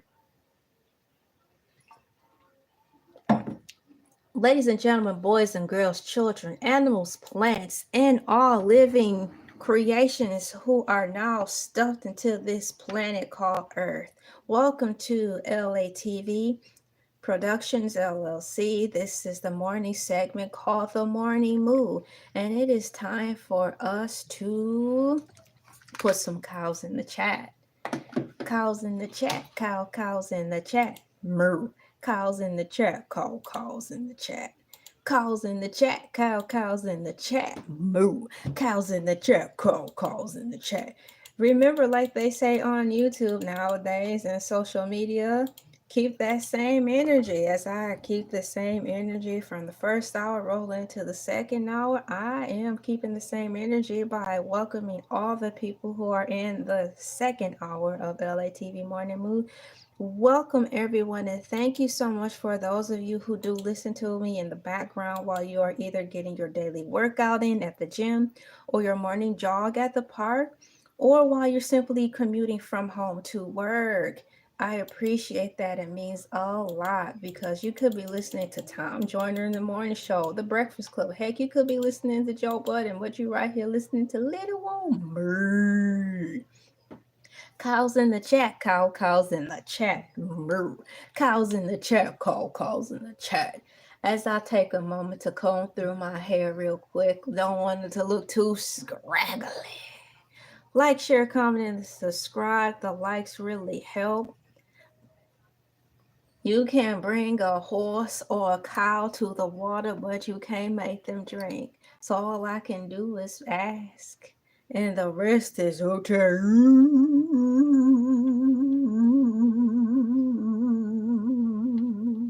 Thank you. Let me refresh my page, get everything back on the square.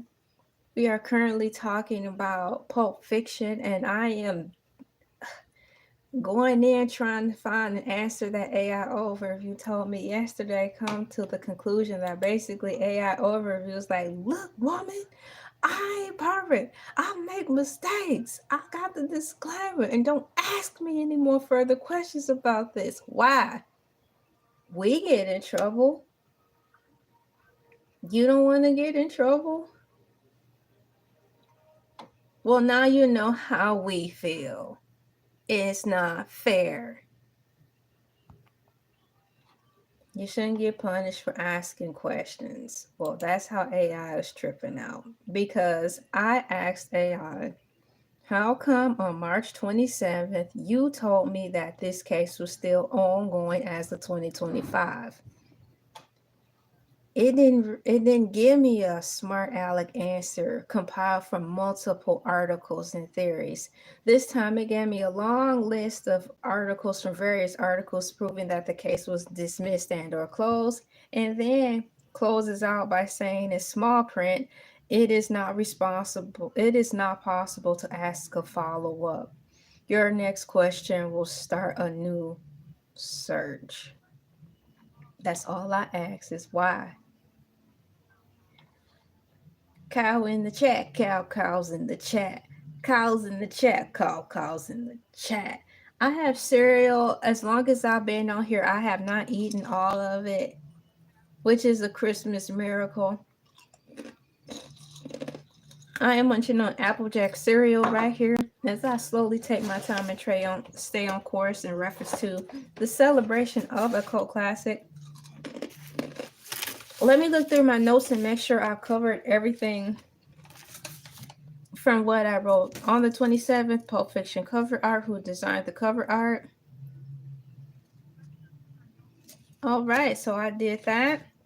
Now I'm going to go back and engage into the Wikipedia, where I was getting a lot of my information from to begin with. The link to Wikipedia slash Pulp Fiction is provided in the description, so if you want to follow along with me as I do read these fun facts out loud, I want to let you know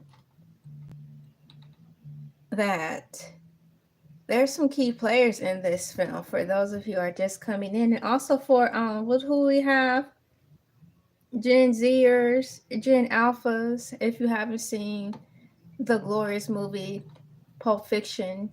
Pulp Fiction is a 1994 American independent crime film written and directed by Quentin Tarantino from a story he conceived with Roger Avery. It tells four intertwining tales of crime and violence in Los Angeles. The film stars John Travolta, Samuel Jackson, Bruce Willis, Tim Roth, Ving Rhames, and Uma Thurman. The title refers to the Pulp Fiction magazine and hard-boiled crime videos popular during the mid-20th century, known for their graphic violence and punchy dialogue. And it is true. Please know that the description and the pomp and circumstance that they give in this article in reference to giving Pulp Fiction its flowers are not oversaturated, because this is that movie. It came out in 1994.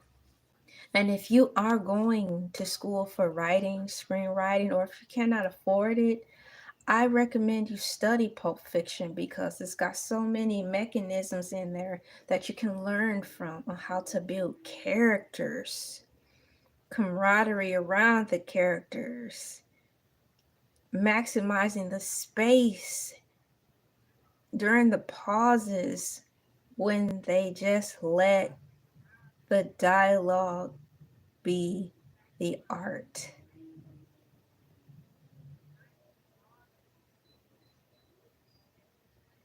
there.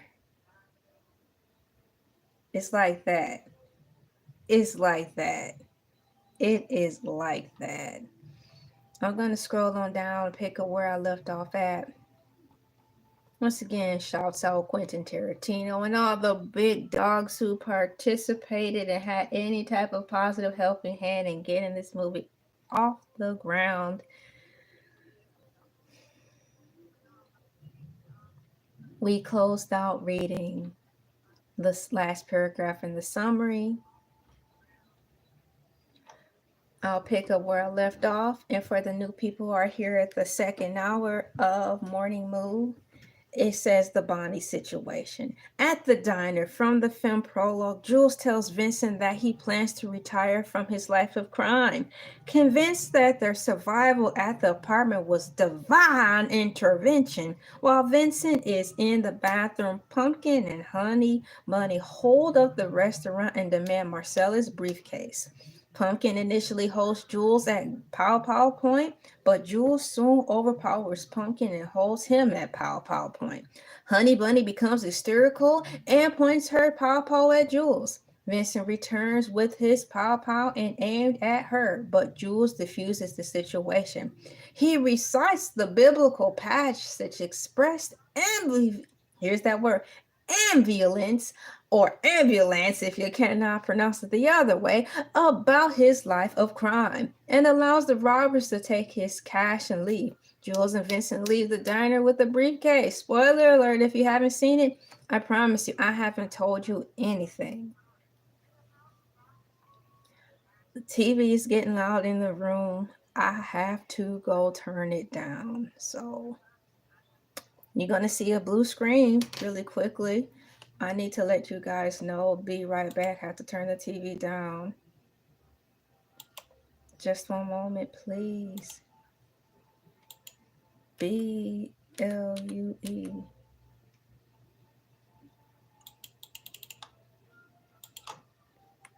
B have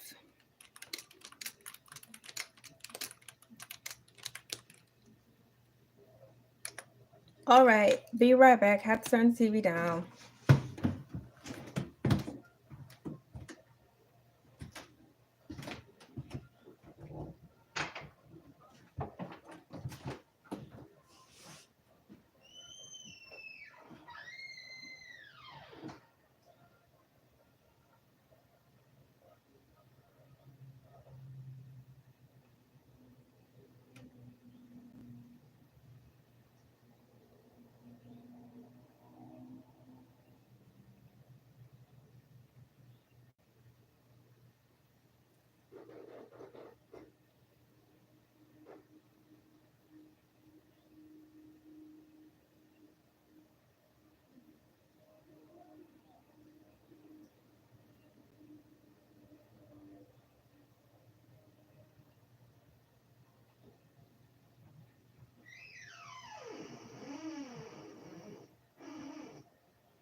All right, y'all, I'm back. Oh boy, I thought I had the camera turned so y'all see what's going on in my background. People just gonna be nosy.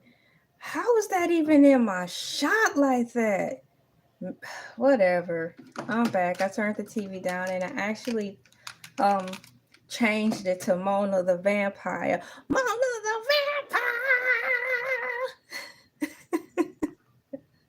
I think Mona the Vampire is a little black girl. But it's a good cartoon.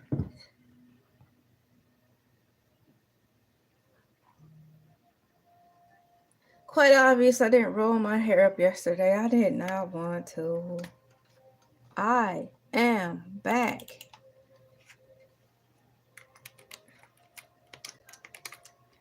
I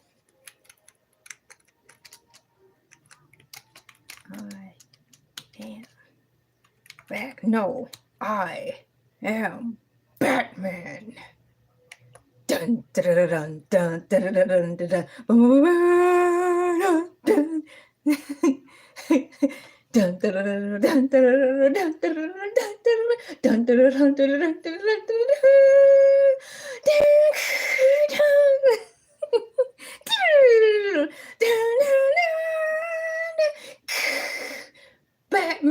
the animated series.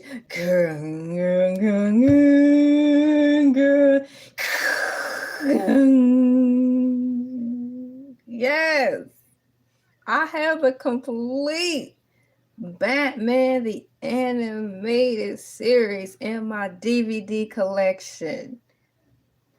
What's going on, Moo Kitty CEA? Girl, I'm up here talking about Batman the Animated Series. I have the complete DVD series on Blu-ray, plus bonus features with commentary and a Mr. Freeze movie.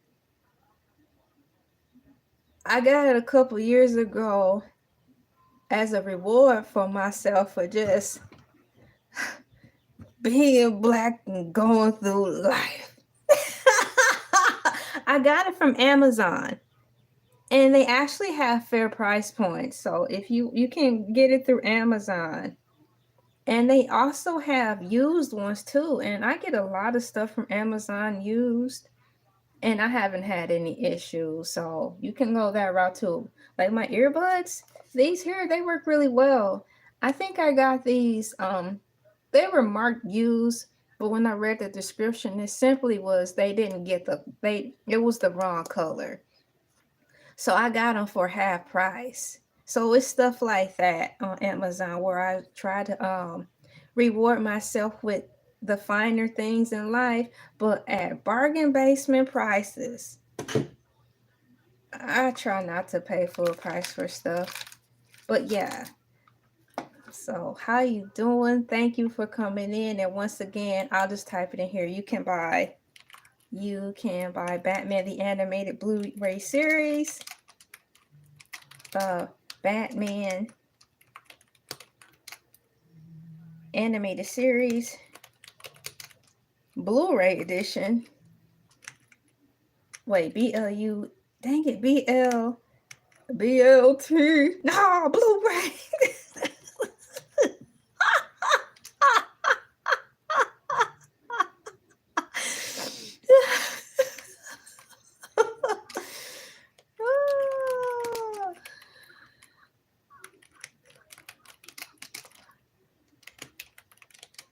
Okay, so I just put that point in there too.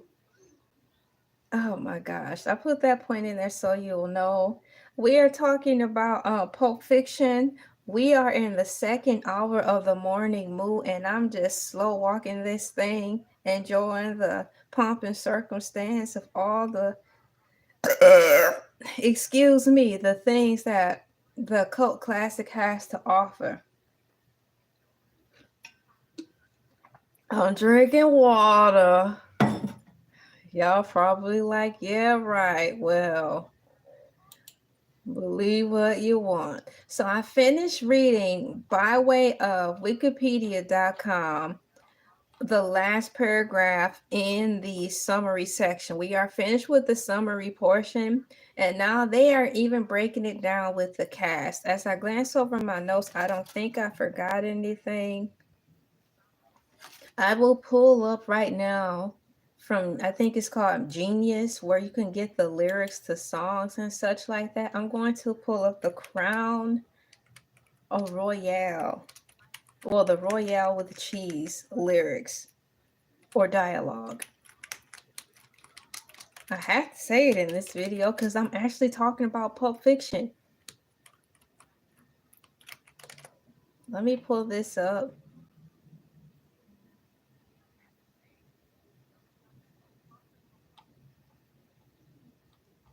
I want to get that from, yep, here it is, Genius. This is the one I'm going with right now. So I read this in the Whopper versus Burger, the Whopper versus Big Mac, and I'm going to read it again now. If you go to Genius, there is actually Crown Royale with cheese dialogue. It is the famous dialogue in Pulp Fiction where the two of them simply discuss the miracles of a cheeseburger. I'll have you know, I need this box to get out of my way so I can scroll. Y'all, this website is good, but it has so many pop-ups. Let me close this window down. Okay, so let me let you know a fun fact before I read that portion, if it will allow me. I tell you, stuff shows up different. Royale with Cheese is track number 3 on the Pulp Fiction motion movie soundtrack. Once again, Royale with Cheese, the dialogue is it's track 3 on the motion movie soundtrack. That's how epic this is. So let me get back up here. I will have to censor some of the things, but for a roundabout way, this is what they were saying. Let me find it here. Let me get back up here. Let's go, let's go. All right. Okay, here it goes. Vincent.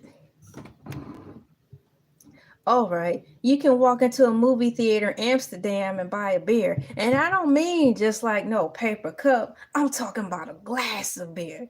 And in Paris, you can buy a beer at McDonald's. And you know what they call a quarter pounder with cheese in Paris? Jules. They don't call it a quarter pounder with cheese. Vincent, no. They got the metric system there. They wouldn't know what the F a quarter pounder is. Jules. Then what do they call it? Vincent, they call it Royale with Cheese. Jules, Royale with Cheese. What do they call the Big Mac? Vincent, Big Mac's a Big Mac, but they call it Le Big Mac. Jules, Le Big Mac. What do they call a Whopper? Vincent, I don't know. I didn't get into a Burger King, but you know what they put on French fries in Holland instead of ketchup? Jules, what? Vincent, mayonnaise. Jules, well, GD! I highly recommend, if you watch Pulp Fiction, you do watch that scene where they talk about the cheeseburger and the mayonnaise and the French dip, because it's fun and funny. This is like the art of dialogue. Shout out to the Art of Dialogue YouTube podcast, because this is the great depiction of screenwriting at its finest. So much to the point they designated this conversation to be on the track to a motion picture. So if you want to read that, I will copy and paste the link so you can even hear it. You can play that specific scenario I read a portion out of right on Genius. So I'm going to copy this link and put it in the description box right now so you can have access to it right away. In order for you to do it, if you want to see it right away, you will have to refresh your feed. And I'll let you know when I have it uploaded. I'm going to my page right now so I can paste it into the what you call it? The dialogue box, mama.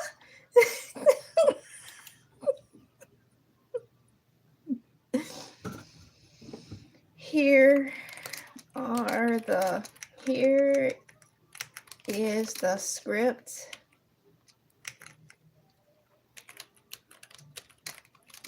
So Moo Kitty, if you're in there still, how are you doing? And I really hope everything is going well with you. Here is the script to the and let me push paste here. Paste the Royale with Cheese to the Royale with Cheese. Epic dialogue. EPICDIALOU.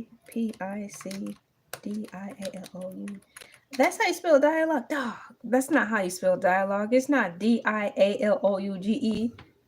Dialogue is not spelled DIALOUGE.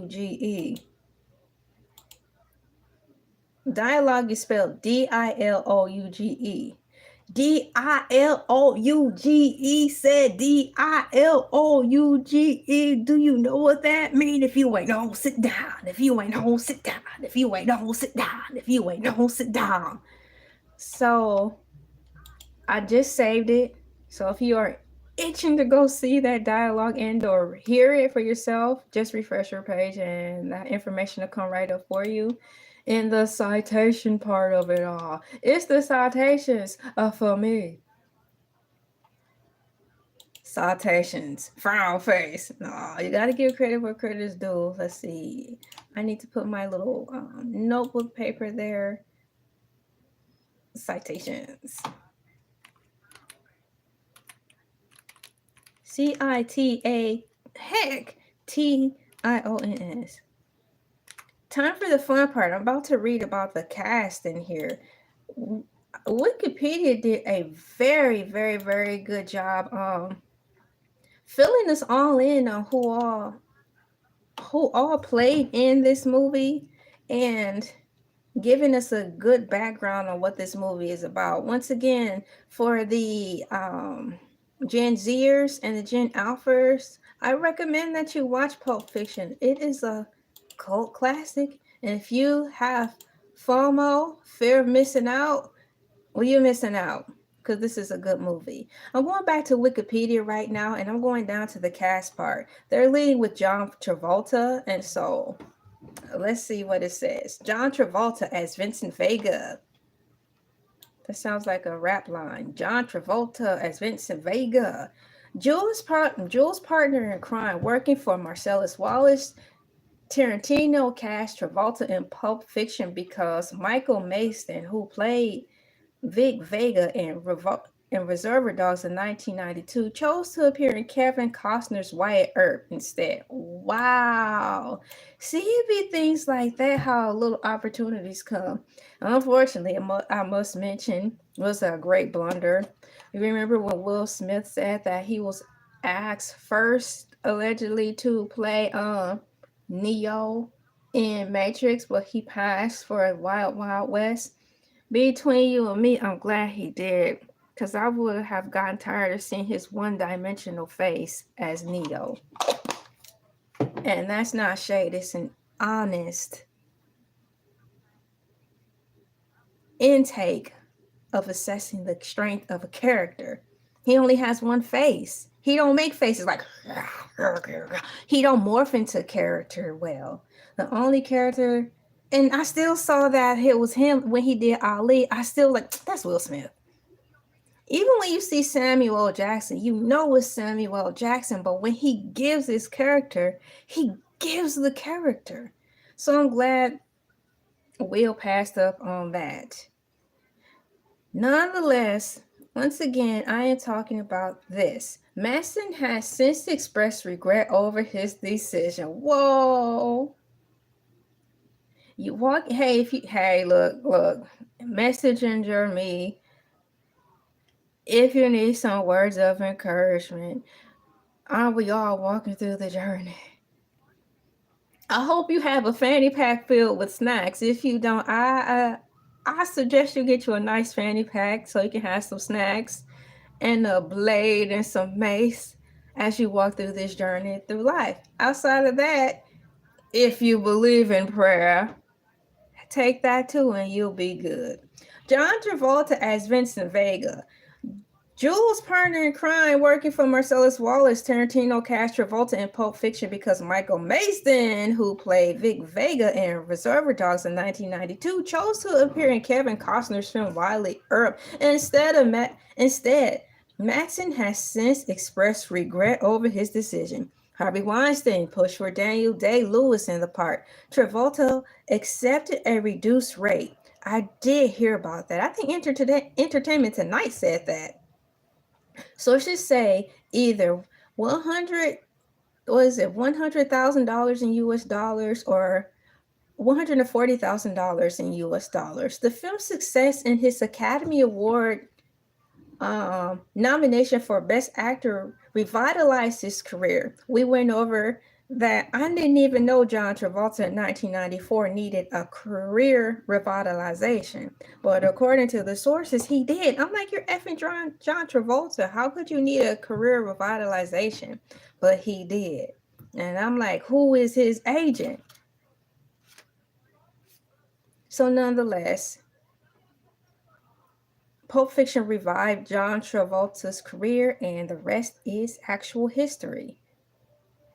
Vincent is the brother of Vice Vega, also known as Mr. Blondie in Reservoir Dogs, and in 2004, Tarantino discussed an idea for a movie starring Travolta and Maston as the Vega brothers. The concept remains unrealized. I heard about that too, and I thought it would be the most epic thing. He can do it now by way of just having it scripted through Netflix.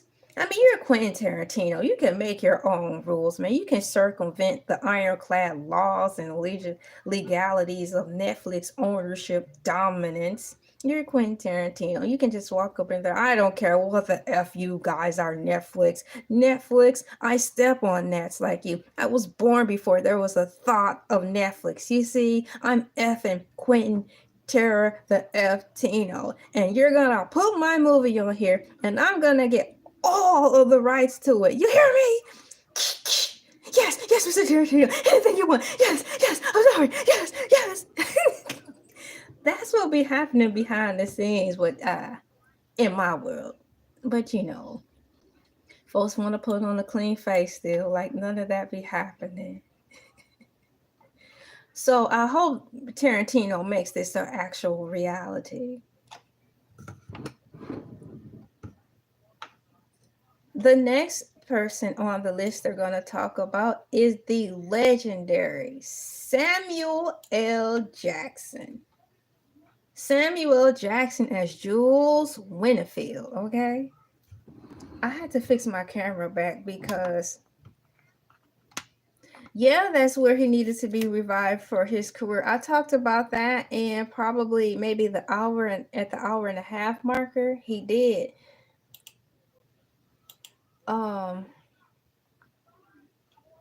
He did. So Samuel Jackson is Jules Winfield. Vincent partner in crime working for Marcellus Wallace. Jackson's first audition was overshadowed by Paul Caldron. Paul Caldron is a Puerto Rican actor. He is a founding member of the Touchstone Theater, the American Folk Theater, and the Labyrinth Theater Company. He is also a member of the Actors Studio, auditioning and accepted as a member in 1994 alongside Melissa Leo and two other actors. Well, I'm glad he didn't get the part because Samuel L. Jackson rocked it. Oh, you want to talk about the game of chance?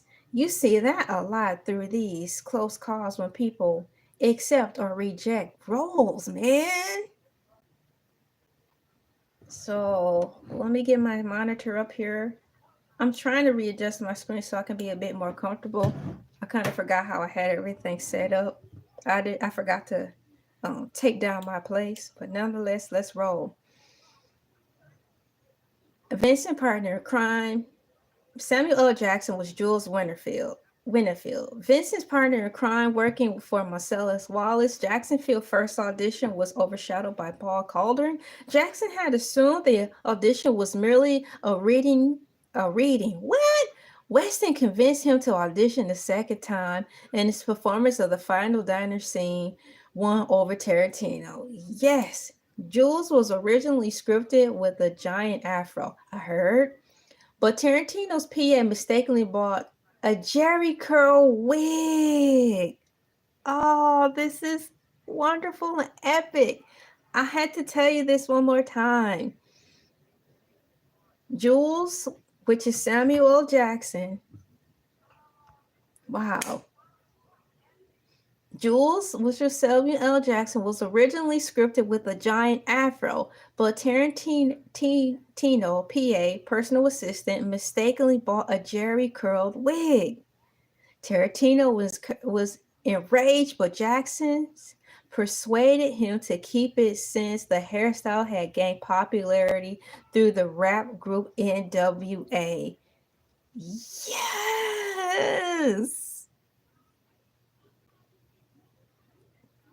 Even then, Samuel had a little creative control swag. This is the legendary Samuel L. Jackson talking to another legendary Hollywood person, Quentin Tarantino. He was able to persuade him to just roll with it. Tarantino was enraged about the mix-up from it being an afro to from an afro to a jerry curl, but Jackson persuaded him to keep it since the hairstyle had gained popularity through the rap group NWA. Film critic Owen Gieblerman took it as a tactic comic statement about the ghettoization of Black people in movies. I love it!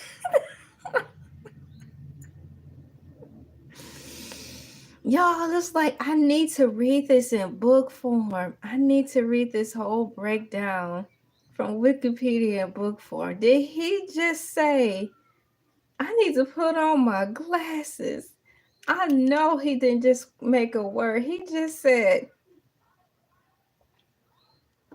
ghettoization. Y'all, I'm about to put this. Look, I'm about to drop this down in the chat. Yo, this dude just said, hold on. I'm about to put this into the comments so y'all can see the verbiage of what this man said. Dude, I cannot.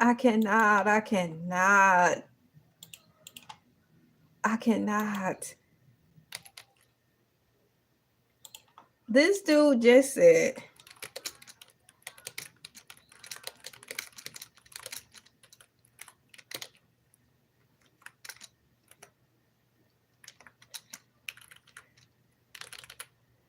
oh my gosh, crying up in here. Hold on. Let me fully express myself. Not fold into the pressures of hurrying up so y'all can see it. Yo, ghettoization? Like, is that a real word? Yo.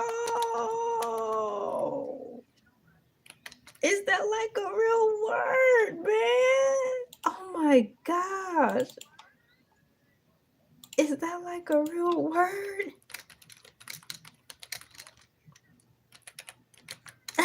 So I'm going to go back and reread the statement to you so you can get it in full. Hey, put that in the spelling bee. Hey, Shanika, yeah, for the win. Can you please spell ghettoization?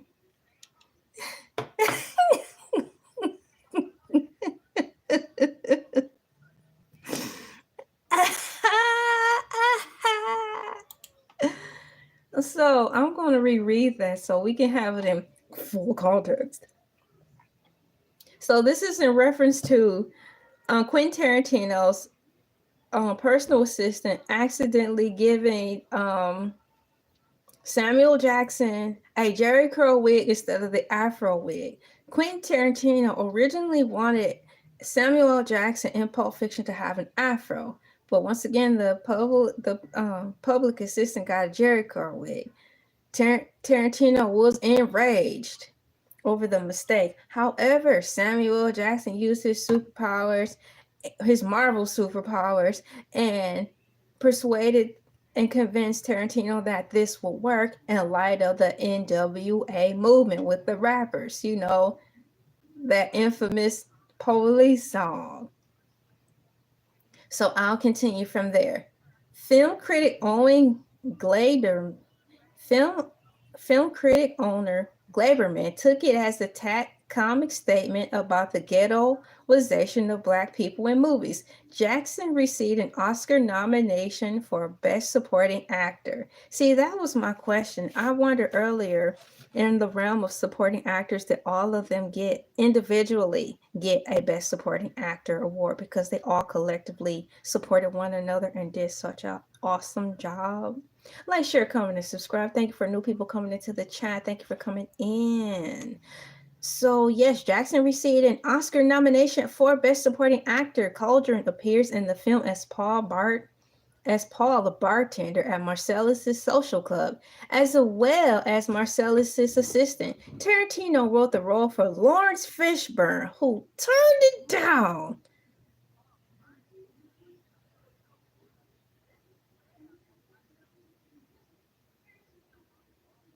He can pull off any role. Fishbone refused it because his team did not see it as a starring role. Oh, come on. Fishburne later said he turned it down because he felt the film glamorized the big H, known as the street pharmaceutical with the big H. And for some reason, it seems like I heard that conversation brought up in the form of a context of an interview where Lawrence Fishburne did turn down a role, not a leading role, but a role in Pulp Fiction. Now, this interview I think came around the times, like, let's say when, what's the name of that show he was in? Blackish came out. Probably when Blackish was midway into their season. So let's just say, for instance, Blackish had 4 seasons. Let's say they were like halfway into their stint of series making. And I do recall him mentioning that before. So yeah, so Fishburne simply didn't want to be in the movie because of how they did. He claimed that the film glamorized street pharmaceuticals, starting with the letter H, and it looks like the word hero, but it's not. And I get it because I'm about to roll to my third hour. Maybe at the top of the second hour of this film, I was so shocked that Quentin Tarantino actually had that scene with the the overdose that happened. That whole scene, it really put Caucasian people in a bad light. And for a movie to come out in 1994 and for him to get away with that also magnifies how bold he was to not just fender bender, but to really bend the rules in the movies. Because I really thought he was going to get in trouble for that. Because they didn't play that back then. So that movie really it just, to me, shined the light back to where the problem basically originated from in the first place. So thank you, Quentin Tarantino, for being brave to put that in there. I'm quite sure people don't talk about it that much, but I saw that and I was surprised that they allow him to put that particular scene in there, because once again, it puts them in a bad light. And this was 1990, and all they did was put us in a bad light and anything. I.e., NWA with the rapper people and their violent music and Jerry curls and stuff. Yup. Moon Kitty said, I didn't think about that. Unfortunately, we know the reality of people partaking of that seemed normal, y'all. It was just like a daily thing, like people picking up a cigarette and smoking in McDonald's once upon a time, smoking around babies. There's a baby. It's got strong lungs. They'll be fine. I'm like, Mama. Like, remember, have you seen Jackie's Back? That's a good movie. So the lady who plays in Jackie's Back, that's like her attitude. Those are the roles she particularly plays. But good mercy. Let me see here.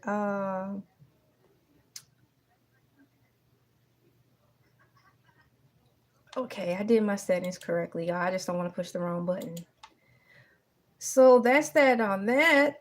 Why is it such? It's only a short blurb with Uma Thurman. She should have more, but here we go.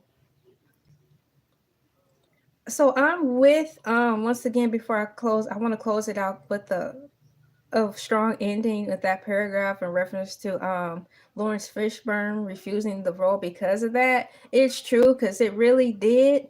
For those who are about that life and who think that stuff is cool, and for the unfortunate people who are curious. But from my aspect, I didn't even see it that way. I was worried for Quentin for putting that in there, putting those kinds of people in a bad light, because that's not what you were supposed to do. It's a great conversational piece. Uma Thurman is Mia Wallace. Wallace's wife, did they lose something? Miss Mia, Wallace's wife and an aspiring actress. Miramax's favorite Holly Hunter or Meg Ryan for the role. For the role of Mia, Alfred Woodward and Meg Tilly were also considered, but Tarantino wanted Thurman. After their first meeting, I know that's right. Meg Tilly, I do like her. Now I think Meg Tilly, I want to see, is that the let me look. Because I could be getting the characters and real actors mixed up. And I am.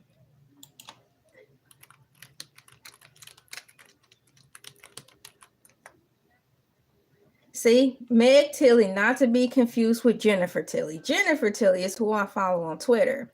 Jennifer Tilly is the lady who plays in the Chucky movies. So that's that on that. So as I back out of here, did you know that? So once again, Uma Thurman as Mia Wallace. Wallace's wife and aspiring actress, Miramax's favorite Holly Hunter or Meg Ryan for the role of Mia. Alfred Woodward and Meg Tilly were also considered, but Tarantino wanted Thurman after their first meeting. Yes, excellent choice. She dominated this film promotional material, appearing on the bed with a cigarette in hand, which is that cover art that we talked about to see if they were still in court disputing the rights and stuff over. She was nominated for an Oscar for Best Supporting Actress despite being launched into the celebrity A-list. Thurman chose not to do any big budget films until Batman and Robin, which was in 1997, which was 3 years later. So once again, now that I put it in an aspect of this, a paragraph is not needed like Samuel L. Jackson and John Travolta, because the whole plight or controversy over the cover art for Pulp Fiction ran on for years and years. And according to AI, roll, which is now saying that the whole thing wrapped up in court legalities in the year 2022 over fighting over ownership and royalties or something for this cover art that has Uma Thurman over it. I think that's enough said, because the movie came out in 1994, and they just allegedly, according to AI, finished wrapping up this battle for rights and ownership and copyright infringement and all that bull in 2022 over Pulp Fiction. So all this time, people have been talking about her on the low end in court. So that, if that's not good press and promotion, there's nothing more she should do. So Uma Thurman was Marcella's wife. And yesterday I told my husband, because I saw, Pulp Fiction a long time ago for the first time. I didn't realize that that woman on the cover was Uma Thurman until yesterday. I didn't. And that's something. Hey, you follow who you follow, you know who you know. You place faces at the time and dates where you first meet them. I don't think I really realized who Uma Thurman was until Kill Bill. I don't like Kill Bill. It's just not my movie. I just don't. But I do applaud her because that's the movie where I first was introduced to her at. What I like about Kill Bill is basically I can watch it without the I can watch it on mute. Let's say that. I can watch it on mute because the stuff that goes on in the background while the women are fighting is more interesting to me. And that says a lot because we're talking about Quentin Tarantino, where he uses detail, just like M. Night Shyamalan uses detail. Everything is in that shot for a reason. Everything is placed in that shot for a purpose. So it allows you to dive deeper and expound in the movie. So I can say that I would buy Kill Bill simply because it is a good movie on that aspect. And because if it wasn't for the Kill Bill movies, a lot of other movies would not have the opportunity to basically create knockoff characters of the Kill Bill, the infamous yellow jumpsuit, and so on. So it plays an important role in movie making and in animation, cartoons, and so on. But it's a good watch on silent. Where am I? The fire trucks are getting ready to rev. I'm not sure if they're doing a practice run or getting ready to go save somebody. Can you believe it? We are at the 3rd hour mark of the Morning Moo with LA of Elay TV Productions. Welcome in, everyone who's coming in for the first time. The time it is officially, let me look, 7:56 a.m. on a Saturday morning. Happy Saturday to you and happy Sabbath. Yes, happy Saturday to you and or happy Sabbath if you're into celebrating a day of rest. My name is LA, pronounced like LA like the city. I'm not from there, but I'm breezy. We have entered the 3rd hour of the Morning Moo. Welcome in. Like, share, comment, and subscribe. Welcome to the show. That means we also have to close out this poll. Thank you so much for those who have participated. We aren't going anywhere. I'm just welcoming in the new people at this 8 o'clock hour. Wake up, wake up, wake up. It's almost the 1st of the month. Have you seen the movie Pulp Fiction? Remember to put cows in the chat. 100% of you guys said yes. Thank you for participating in the poll. I had to type something down in here to get you guys going. I'm going to put G Morning and please press the like. Let me put a greeting in here. There we go. Let me find my sunshine emoji. 1, 2, 3, 4. Put 5 suns in the CHAT. Good morning. And you are listening to the Morning Moo. I share my moo. I share my moo.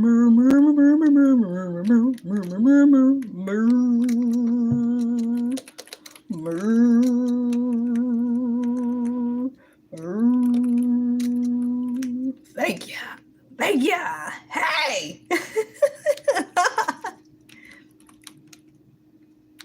All right, we have the next poll going up.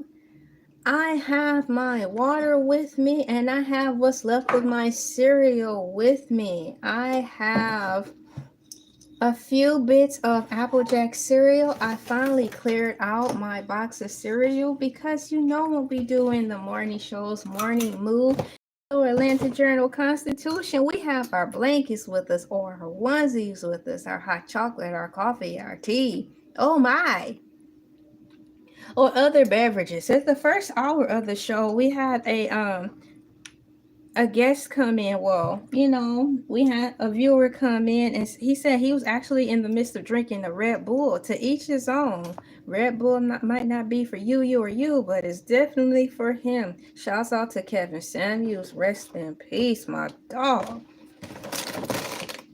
So that cereal is gone, but I have Apple Jacks and I have another backup snack just in case I need it because I have to stay fueled up. It is breakfast. You guys have any breakfast suggestions out there before I roll into the 3rd chapter or 3rd hour of Pulp Fiction? What's going on, Daniel Manchester? Favorite cereal? Well, right now, I know you said favorite cereal. I like Golden Crisp cereal, but right now I have what remains of some few morsels of Apple Jacks. All that remains. Shouts out to that group.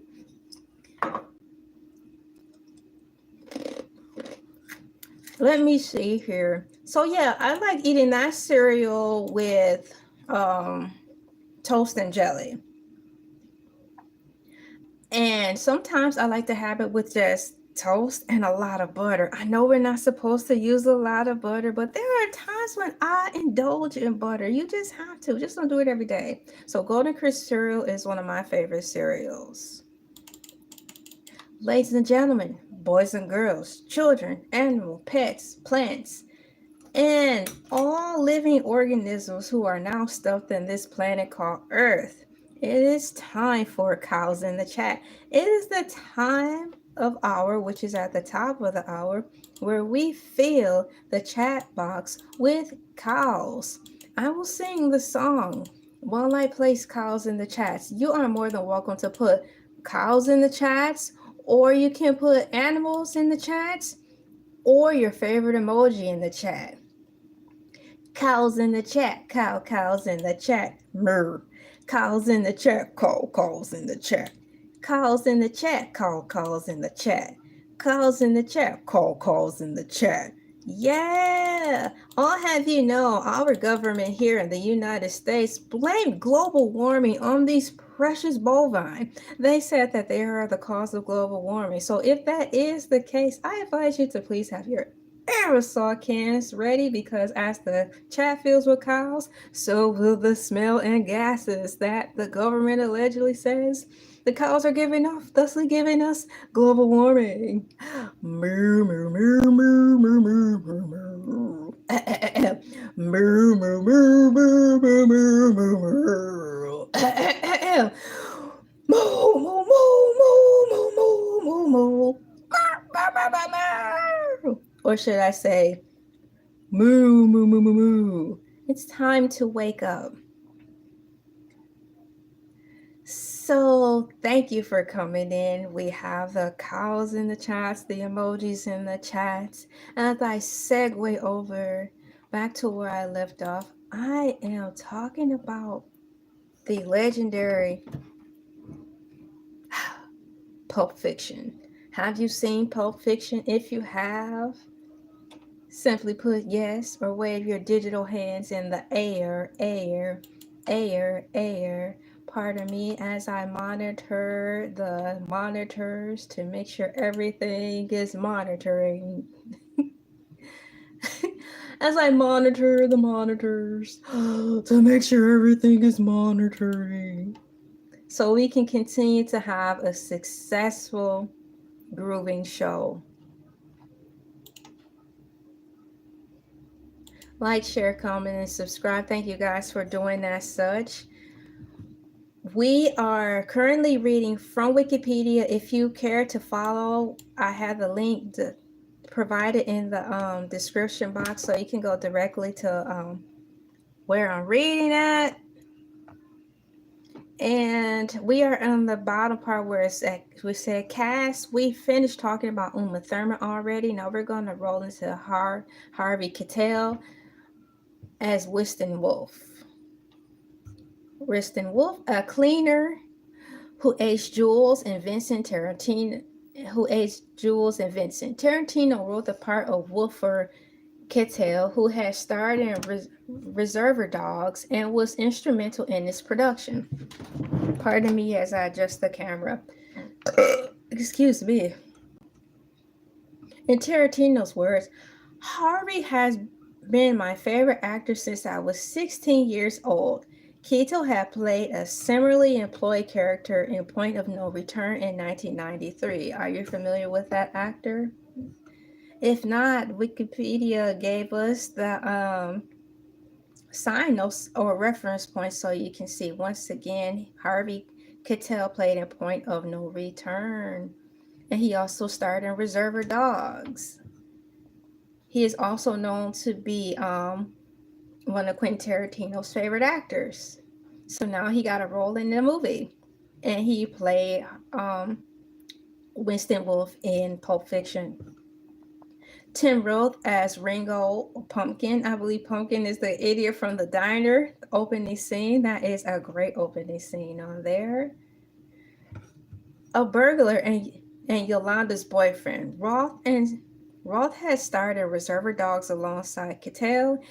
He had used an American accent in Reservoir Dogs, but used his natural London accent in Pulp Fiction. Though Tarantino had written the part with Roth in mind, TriStar had Mike Medavoy. TriStar head Mike Medavoy preferred Johnny Depp or Christian Slater. Wow, perhaps Johnny Depp. Earlier in development, Tarantino had complicated casting. Roth. Wait a minute. Early in development, Tarantino had contemplated casting Roth as Vincent and Gary Oldman as Jules, rewriting the characters as two English guys. So many things were going on throughout the casting. I mean, these are sound decisions that have been made, y'all. All these tiny decisions that led to an epic film. It seems like, for lack of better description, in the bag of cliche, the game of chance was really being played and made through the whole casting of this film, through the mishaps of the personal assistant getting the wrong hairpiece for Samuel, and Samuel saying, let's just go with it, and that worked out great. It was wonderful. We have Amanda Plummer as Yolanda Honey Bunny. She was the crazy wild woman with the pow pow in the diner. Ringo's girlfriend and partner in crime. Tarantino wrote the role of Yolanda for Plummer to partner with Roth. Roth had introduced Tarantino to her, saying, I want to work with Amanda in one of your films, but she has to have a really big GUN. And she did, and it looked so off, and she held it in her tiny shaking hand. That added to the air of insanity that she depicted in the film. It was so off and quirky. If I had to compare Amanda Plummer in that dining scene in Pulp Fiction to a character, it will be the deer from open season with the missing one antler. I'm done.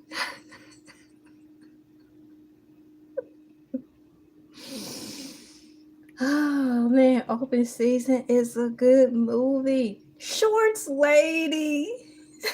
Buddy. It's open season. Where are we gonna go? After midnight, they'll go searching for Boog.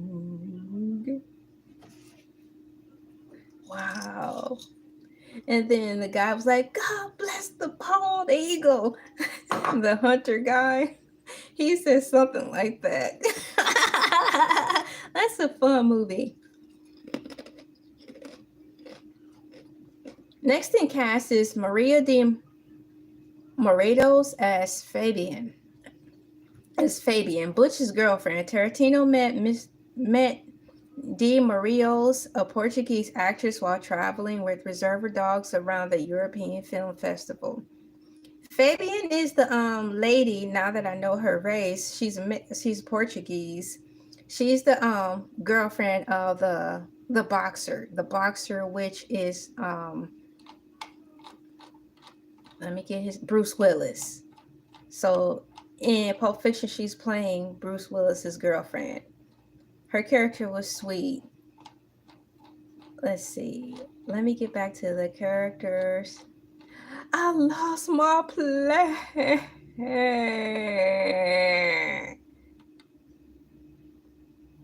Ving Rhames as Marcellus Wallace, also known as the Arby's guy.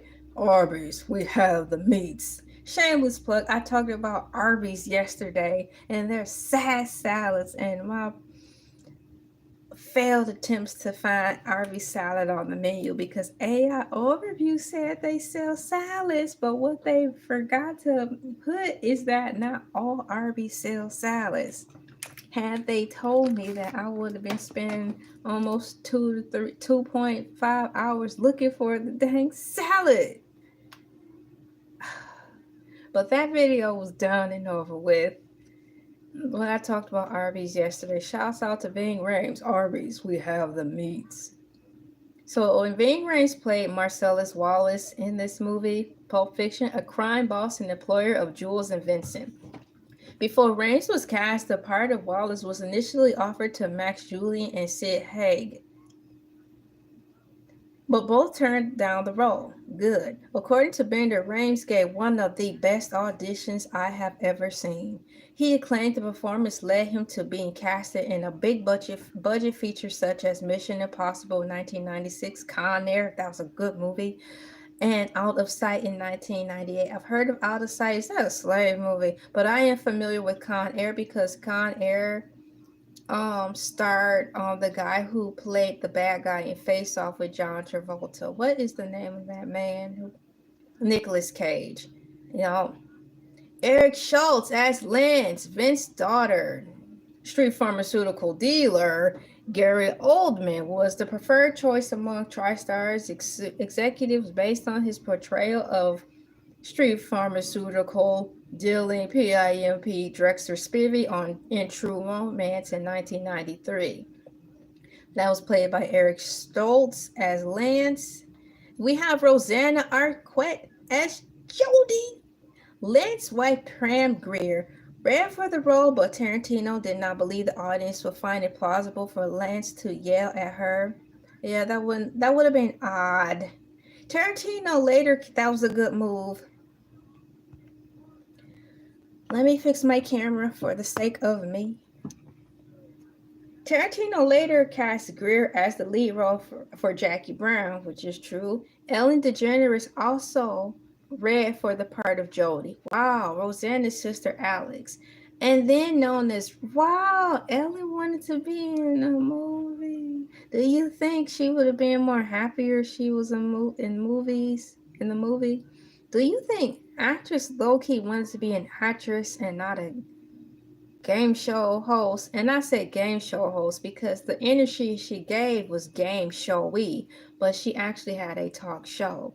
So do you think originally Ellen wanted to be an actress, not a talk show host? So I'll read that again. Did you know that Ellen DeGeneres also read for the part of Jodie in Pulp Fiction? Apparently she didn't get the part, but that's a fun fact. Ellen DeGeneres also read for the part of Jodie, Rosanna's sister Alexis, then known as Robert Arquette, also appears in the film as a man emerging from a bathroom to Pow Pow and Miss Vincent and Jules win, and then take him away. Reading between the lines. Christopher Walken as Captain Coons. Oh my gosh, that don't sound like an Uncle Ruckus title. Captain Coons and Uncle Ruckus. Oh, yes, the boss. Oh, yeah. Hard.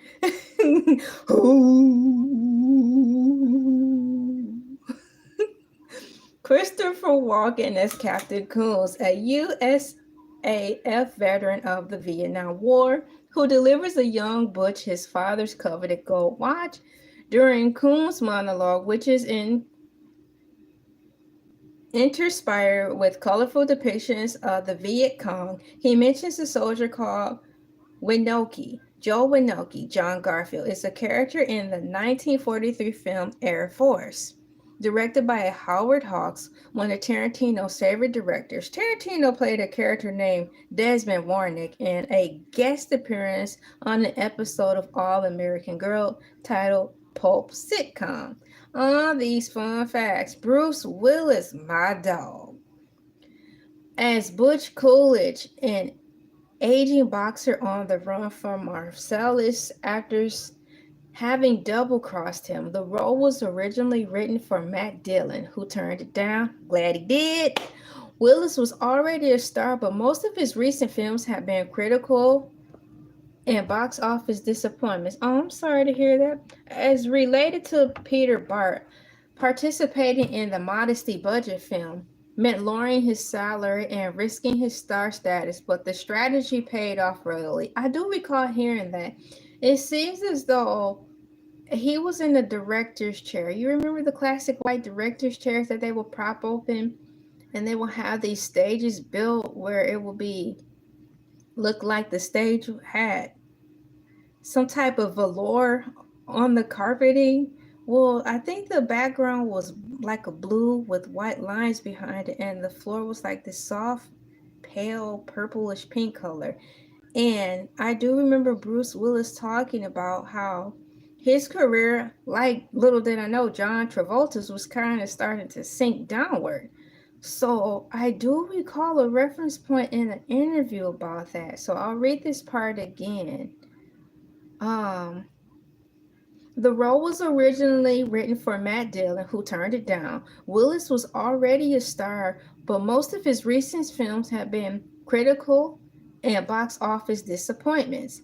As related by Peter Blart, participating in a modestly budgeted film meant lowering his salary and risking his star status, but the salary paid off royally. Pulp Fiction not only brought Willis new respect as an actor, but also earned him several millions of dollars. Now I wonder how come at the top of the article they didn't mention that both John Travolta and Bruce Willis' careers were kind of sinking at that time, which was 1994, and that this movie also turned their careers around.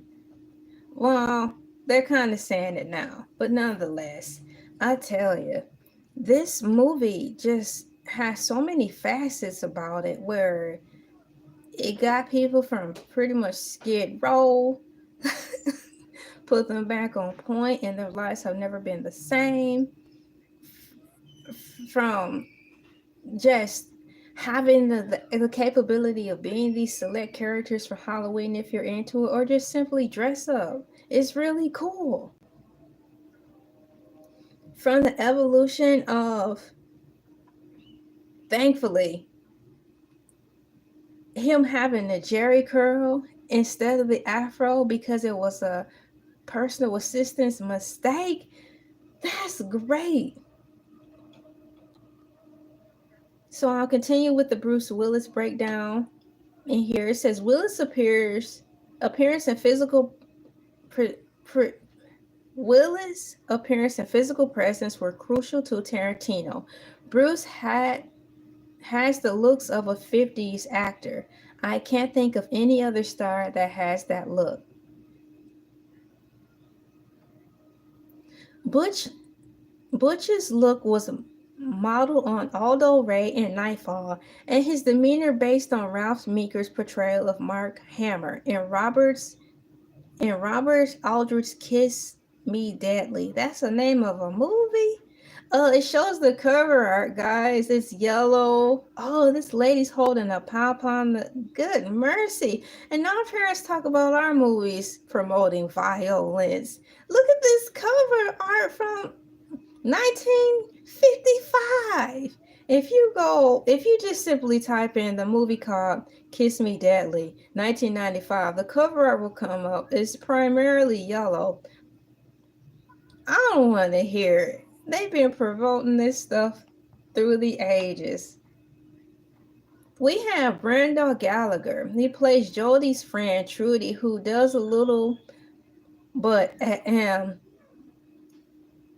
during the scene where Vincent revives Mia, according to author Jason Bailey, Quentin thought it would be funny to have this casual observer who just happened to be there. Okay. All of this was born out of the experience of when you go to someone's house to buy street pharmaceuticals. There are always people who are just there. Phil Lamar portrays Marvin as an associate of Jules and Vincent. Lamar auditioned for Tarantino after both had done a show for an improv group a few months prior. He read for the roles of Jewel Winfield and Brett before casting as Marvin. Marvin! Marvin!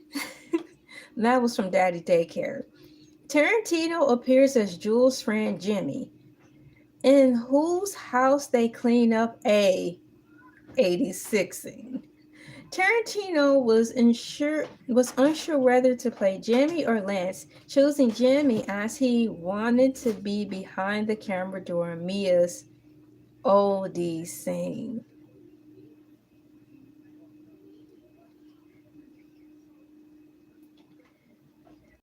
And that's the scene I talked about that I was so surprised that the man didn't have a bone to pick with Quentin Tarantino for running across the film for putting sad people in a bad light.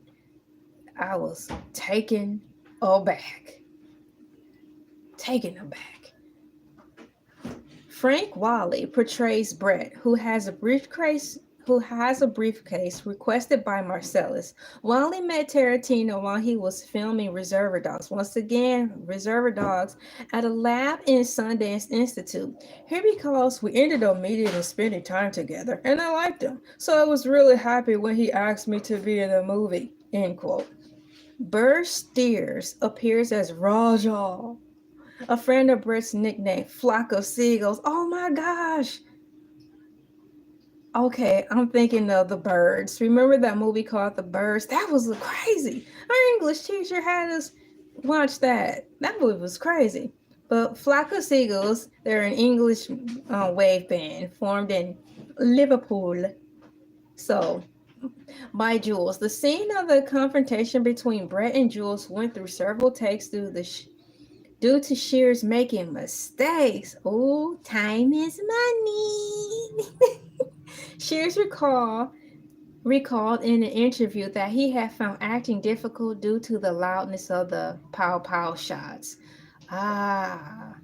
So I'm going to assume that those were still blanks, but blanks are loud, and I can only make a reference point to it being loud because with track and field and cross country, they have those paper things, a starter pistol, and those used to scare me all the time. I think I was more nervous about the starter pistol than actually being in the dang on race. Because the starter pistol, it took a minute for me to shake that off before I can get into the groove to run. Especially if the idiots place me close to the start. I'm like, can y'all put me in the back? I'll just catch them. I'll catch up to them later in my own time. But just please put me back here. You know what I'm saying? Yeah, I'll catch up to them later on my own time. Just put me back here. You know. Yeah.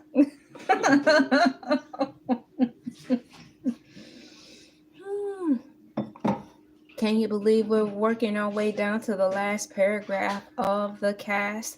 And like I said, at the top of the hour meaning the first hour of this discussion, how I am sincerely thankful for every single person who played a part or a role in this film, meaning all the people who you see at the end of the movie, all those words that come on after the movie is over, the credits, because those people actually did play significant parts in the making of this movie and other great movies that came out during this time.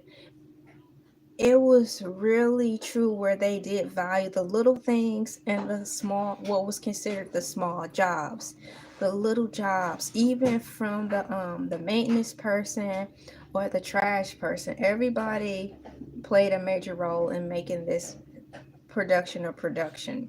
So that's why they won so many awards. That's why we're still talking about it today. It came out in 94 and it is 2025. According to the correction of AI, who checked me for fact checking it that I showed y'all on screen. Now it's saying that the court case was over in 2022.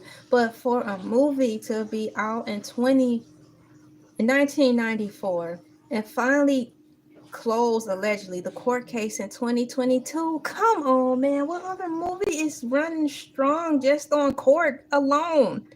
That's like free promotion.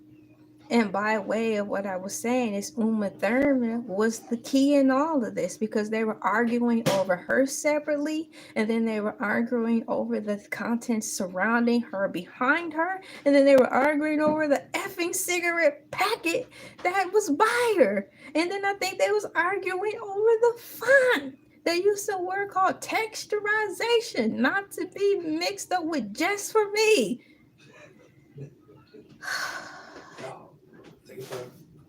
It's just take a breath.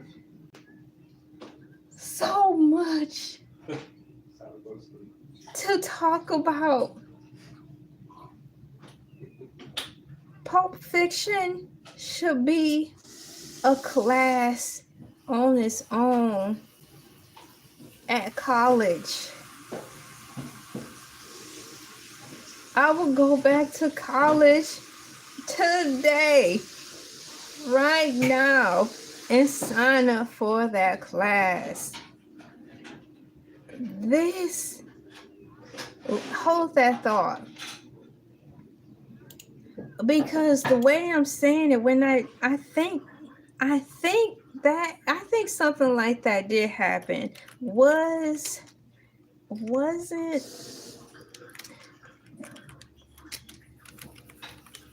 added to college curriculum? Now, you know good and well I slaughtered that word, curriculum. Whoo! But a good thing technology know what I was trying to say. Oh my gosh.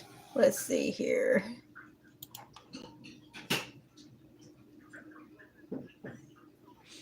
So as I wait for an answer,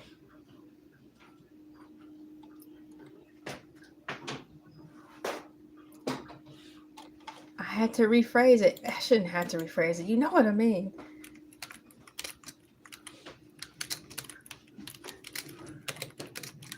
To college.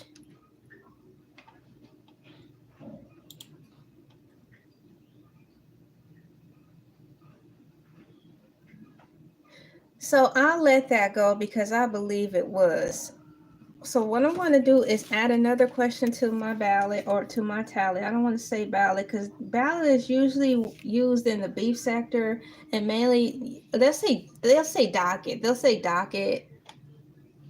And this is not really a drama-filled video that I'm making, so I don't need to add anything to the docket. I'm adding questions that I need to deep dive on or expound on. Was Pulp Fiction added to college curriculum? I think it was. But AI hating. Go ahead. Let me write this down. Wasn't Pulp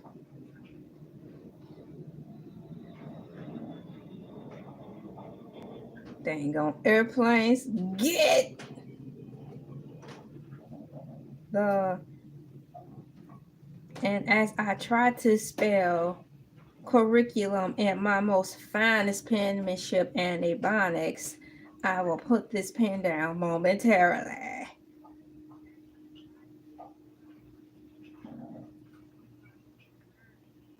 All right, memo to myself. I had that written down.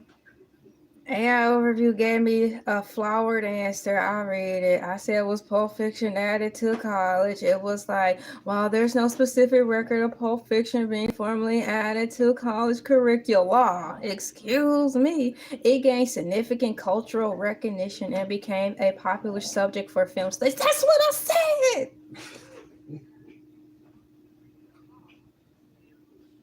You're talking to me like those people.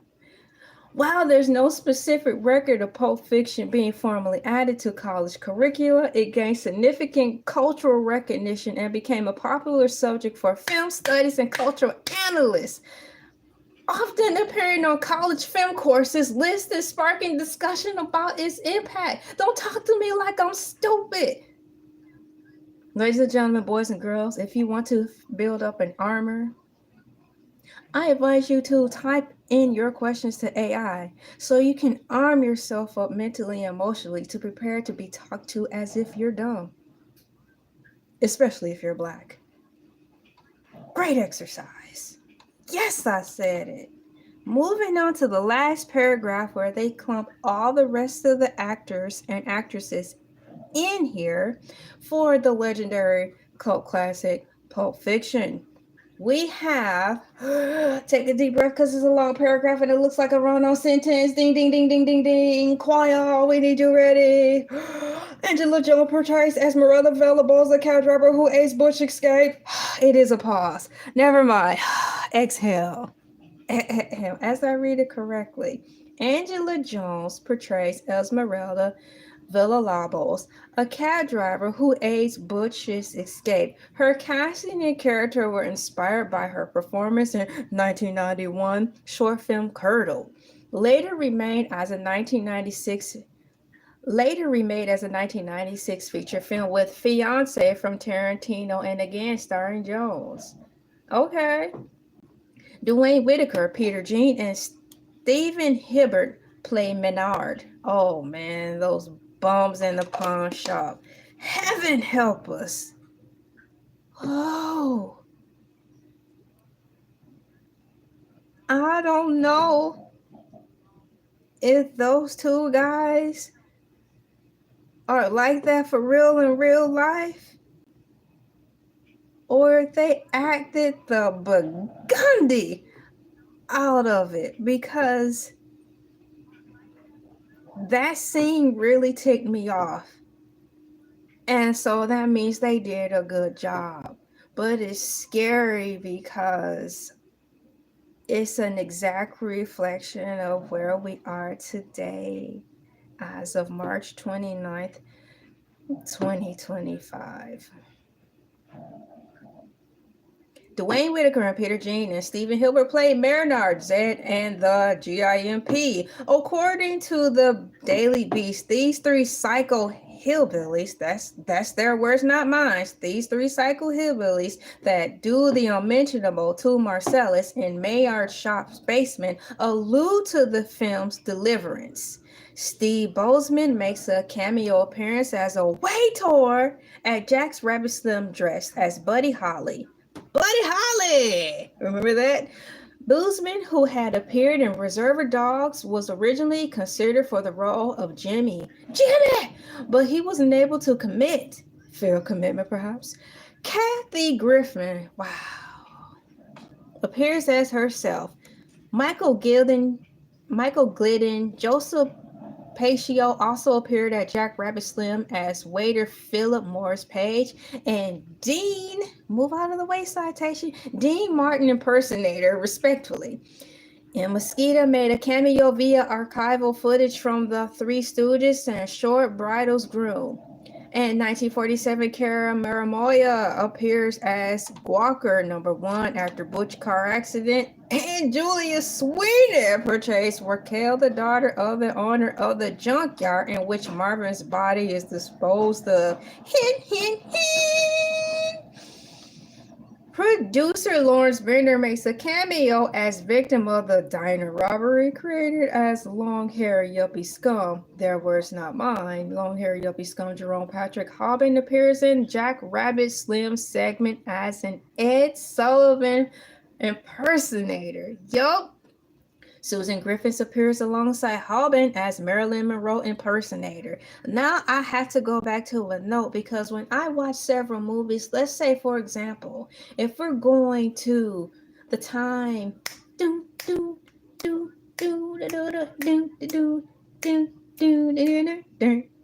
you get it. Big band showroom opened up to the scene with the grandstand Opry and everything else, the black one, the white one, grandstand Opry, multicolored.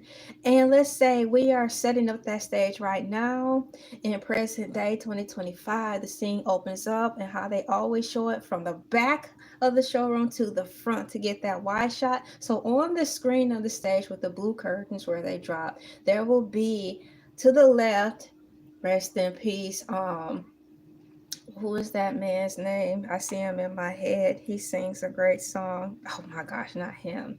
I'm gonna type it. Let's just say they have the legendary people from that time in black and white singing along to the song while the lady or the man joins them in song live on the stage. How do they give credit when they get permission to be able to play sad music from people's past in the movie as a scene? Having said that, hold that thought because I will get the names of those people because they're my people. I need to get their names. I see them in my head.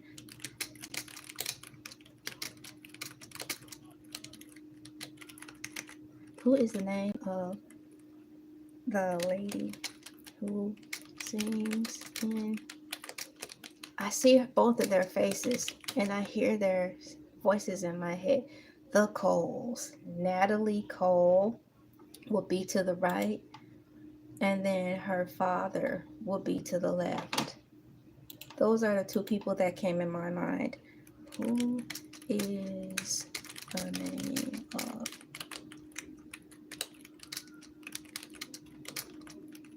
There, okay.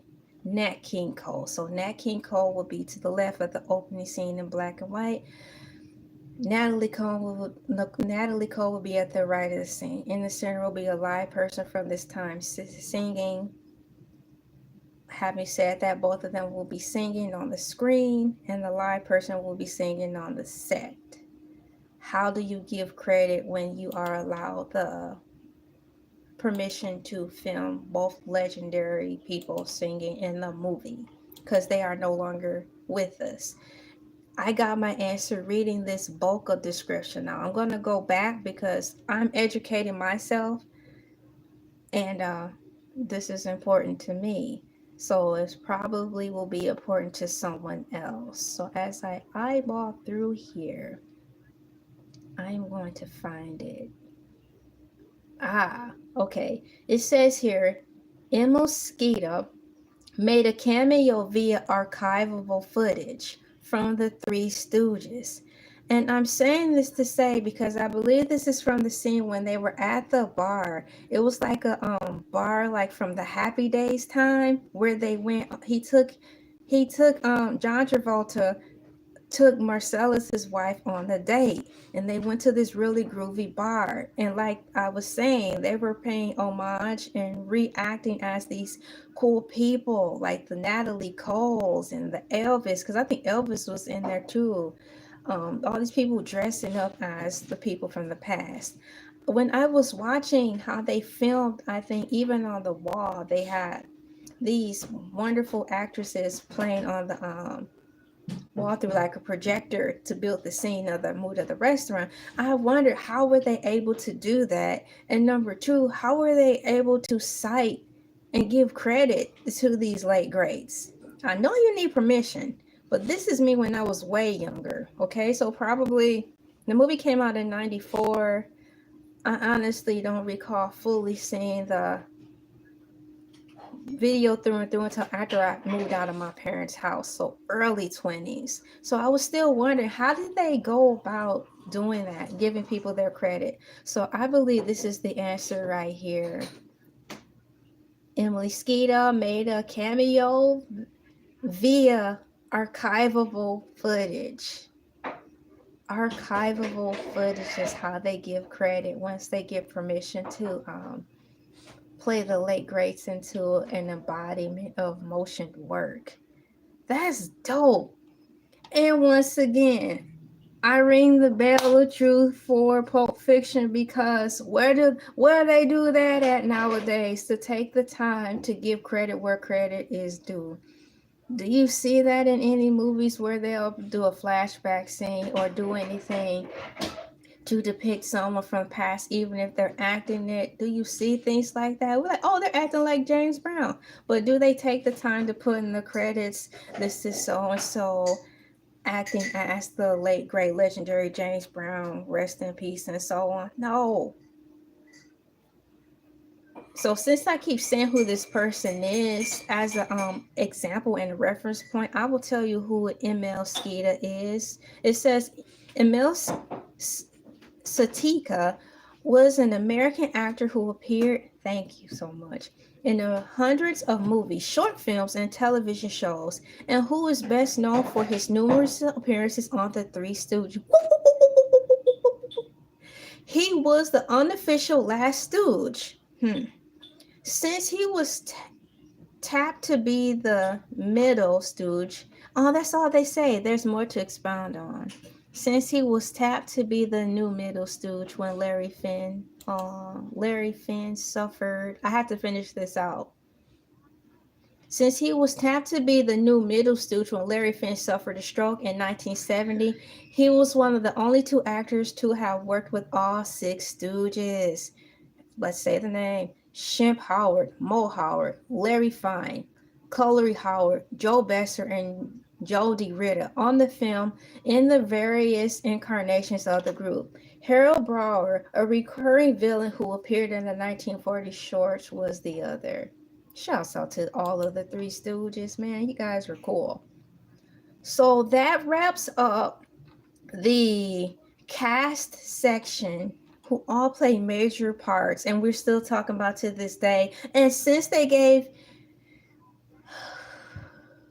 what to say, clarity or credit to where credit is due, I was not able to go back in time to talk about Nat King Cole, Natalie Cole, Marilyn Monroe. Bring up history that I've kind of forgot about the Three Stooges, about the guy being in the middle set to be the replacement. See, it helps remind you intentionally of where things come from. We've lost that art. I think I found myself overcompensating when I put the citations in my videos, but this is the reason why, ladies and gentlemen, boys and girls, Gen Z and Alpha, this is the reason why on Elay TV I really try to do my best to cite sources for these reasons, because there's going to come a time, because my videos, some of my videos are more than 10 years old, you're going to wonder things, and with some sorted site sorted, or however, you'll have access to get a full knowledge on something for yourself. Not only do you want to be what's the word they say in the movie, applicable to knowing business savvy bull, you want to be applicable to knowing things you like far as hobbies. Hello. Now we go down to the music part. I want to get the soundtrack, that's for sure. Simply because in the name of collecting pop culture and cult classics, I wanted for that. And plus to just put track 3, Royale with Cheese, on heavy rotation. Royale with Cheese. Royale with Cheese. What do they call the Big Mac? I don't know. They don't go there. They just call, I don't go there. I think they just call the Big Mac. You know what they call the Whopper? Le Whopper. Le Whopper. Something like that. And they don't, you see, they don't use ketchup. What do they dip their fries in? Mayonnaise. Mayonnaise.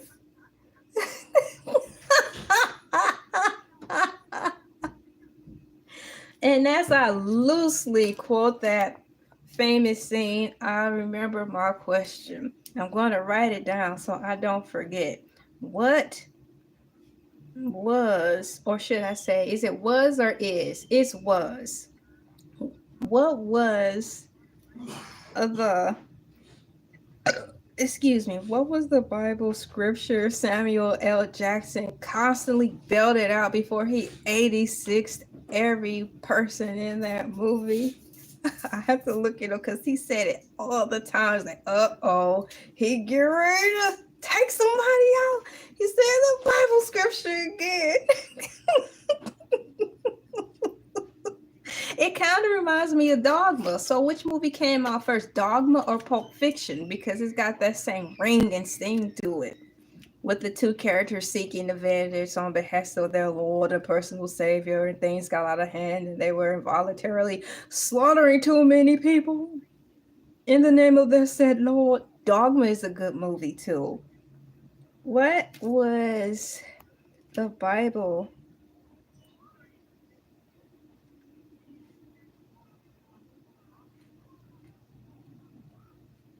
So what was the Bible scripture Samuel L. Jackson loudly said? Each and every time.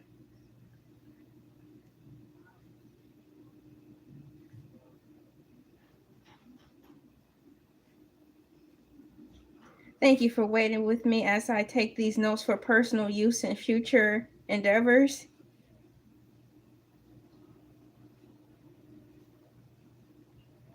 All right. Now I'm getting ready to look it up. Which Bible scripture was it? Because Wikipedia did share with us at the beginning, which is over 2 hours ago, the Bible verse. But I don't want to scroll all the way up because I don't want to lose my place. That's how far in we are when reading this. If I scroll up, I might lose my place. So let me type in here, which Bible verse did Samuel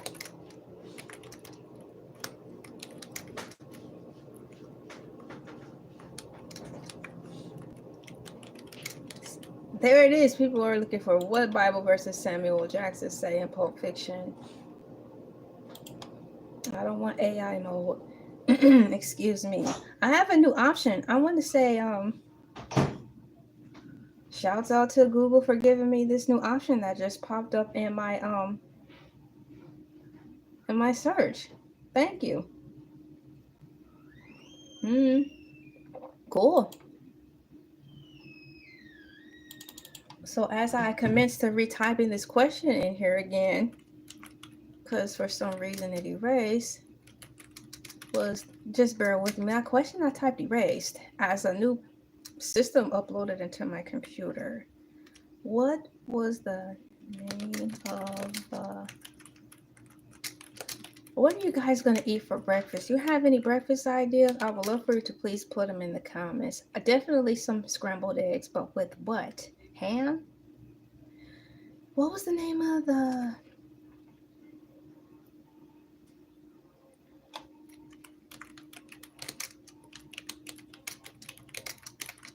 Pulp Fiction? I am waiting for the answer. Please stand by. What was the name of the Bible verse Samuel L. Jackson said in Pulp Fiction? Dun, dun, dun, dun, dun, dun, dun. I'll give you 10 seconds to either Google search it for yourself and put the answer down, or to type it if you know it. What was the name of the Bible scripture, or what Bible scripture did Samuel L. Jackson constantly belt out before he 86'd everybody in the movie? 10, 9, that's too fast. 8, 7, 6, 5, 4, 3, 2, 1, time's up. The answer is Ezekiel 25:17. In the movie Pulp Fiction, Samuel Jackson's character Jules Winterfield recites a fictionalized version of a Bible verse, claiming it's from Ezekiel 25:17. The verse recites in a modified version of Ezekiel 25:17, which in the Bible actually reads, "And I will set my glory among the nations, and all the Gentiles shall see my judgment that I have executed in my hand, that I have laid upon them." And then he commences to pull out the steel as he goes into this rant, scaring the people around him. He's sweating and all. The fictional version in Pulp Fiction is a heavily edited and stylized version, which includes lines like "the path of the righteous man is beset on all sides by the inadequacies of the selfish and the cruel, and the finder of lost children. And you will know my name is the Lord when I lay my vengeance upon thee." And then he will commence to wailing on him after he said that part. Do you think Afro Samurai was born out of these scenes that he is known by? How many times did he do that in the movie? At least 3. And then the second time it happened, I know for sure it happened where he really went into it, was during that scene with the Royale with cheese. Now, did that happen before or it happened after? The 86 happened afterwards. Then he tried to do, he said, "Say what again one more time?" He asked us to taste the burger. "Taste the burger. Is it good?" "Yes, good. It's good." Man, I tell you, good mercy. Do you know I am about to hit the 4-hour mark. This is now the official, the longest video I have made for YouTube live streaming. We are entering our fourth hour. And here it is about to approach the 9 o'clock hour. It is currently 8:49 a.m. And I will get ready to wrap this video up because the day is approaching and it's time to transition into other things. But I guarantee you, I'm on a roll. I'm quite sure I could have went on for a couple of more hours, but that's good because I have what it takes to sit up here and run my mouth and investigate all the things I wanna. My name is Elay. Pronounced like LA, like the city. I'm not from there, but I'm breezy. Like, share, comment, and subscribe. Thank you so much for coming in. It would help me out if you ever so kindly hit the like button. And then I closed out the vote. I said G morning, and did y'all press the like button? Thank you for doing that, such. I appreciate it. And so we hit our 4-hour mark. My name is LA, pronounced like LA, like the city. I'm not from there, but I'm breezy. I recommend you watch Pulp Fiction. Like, share, comment, and subscribe. And moo, moo, moo, moo, moo.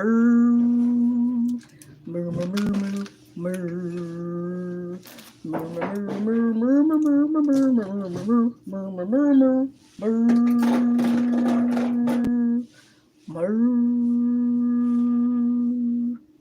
Moo.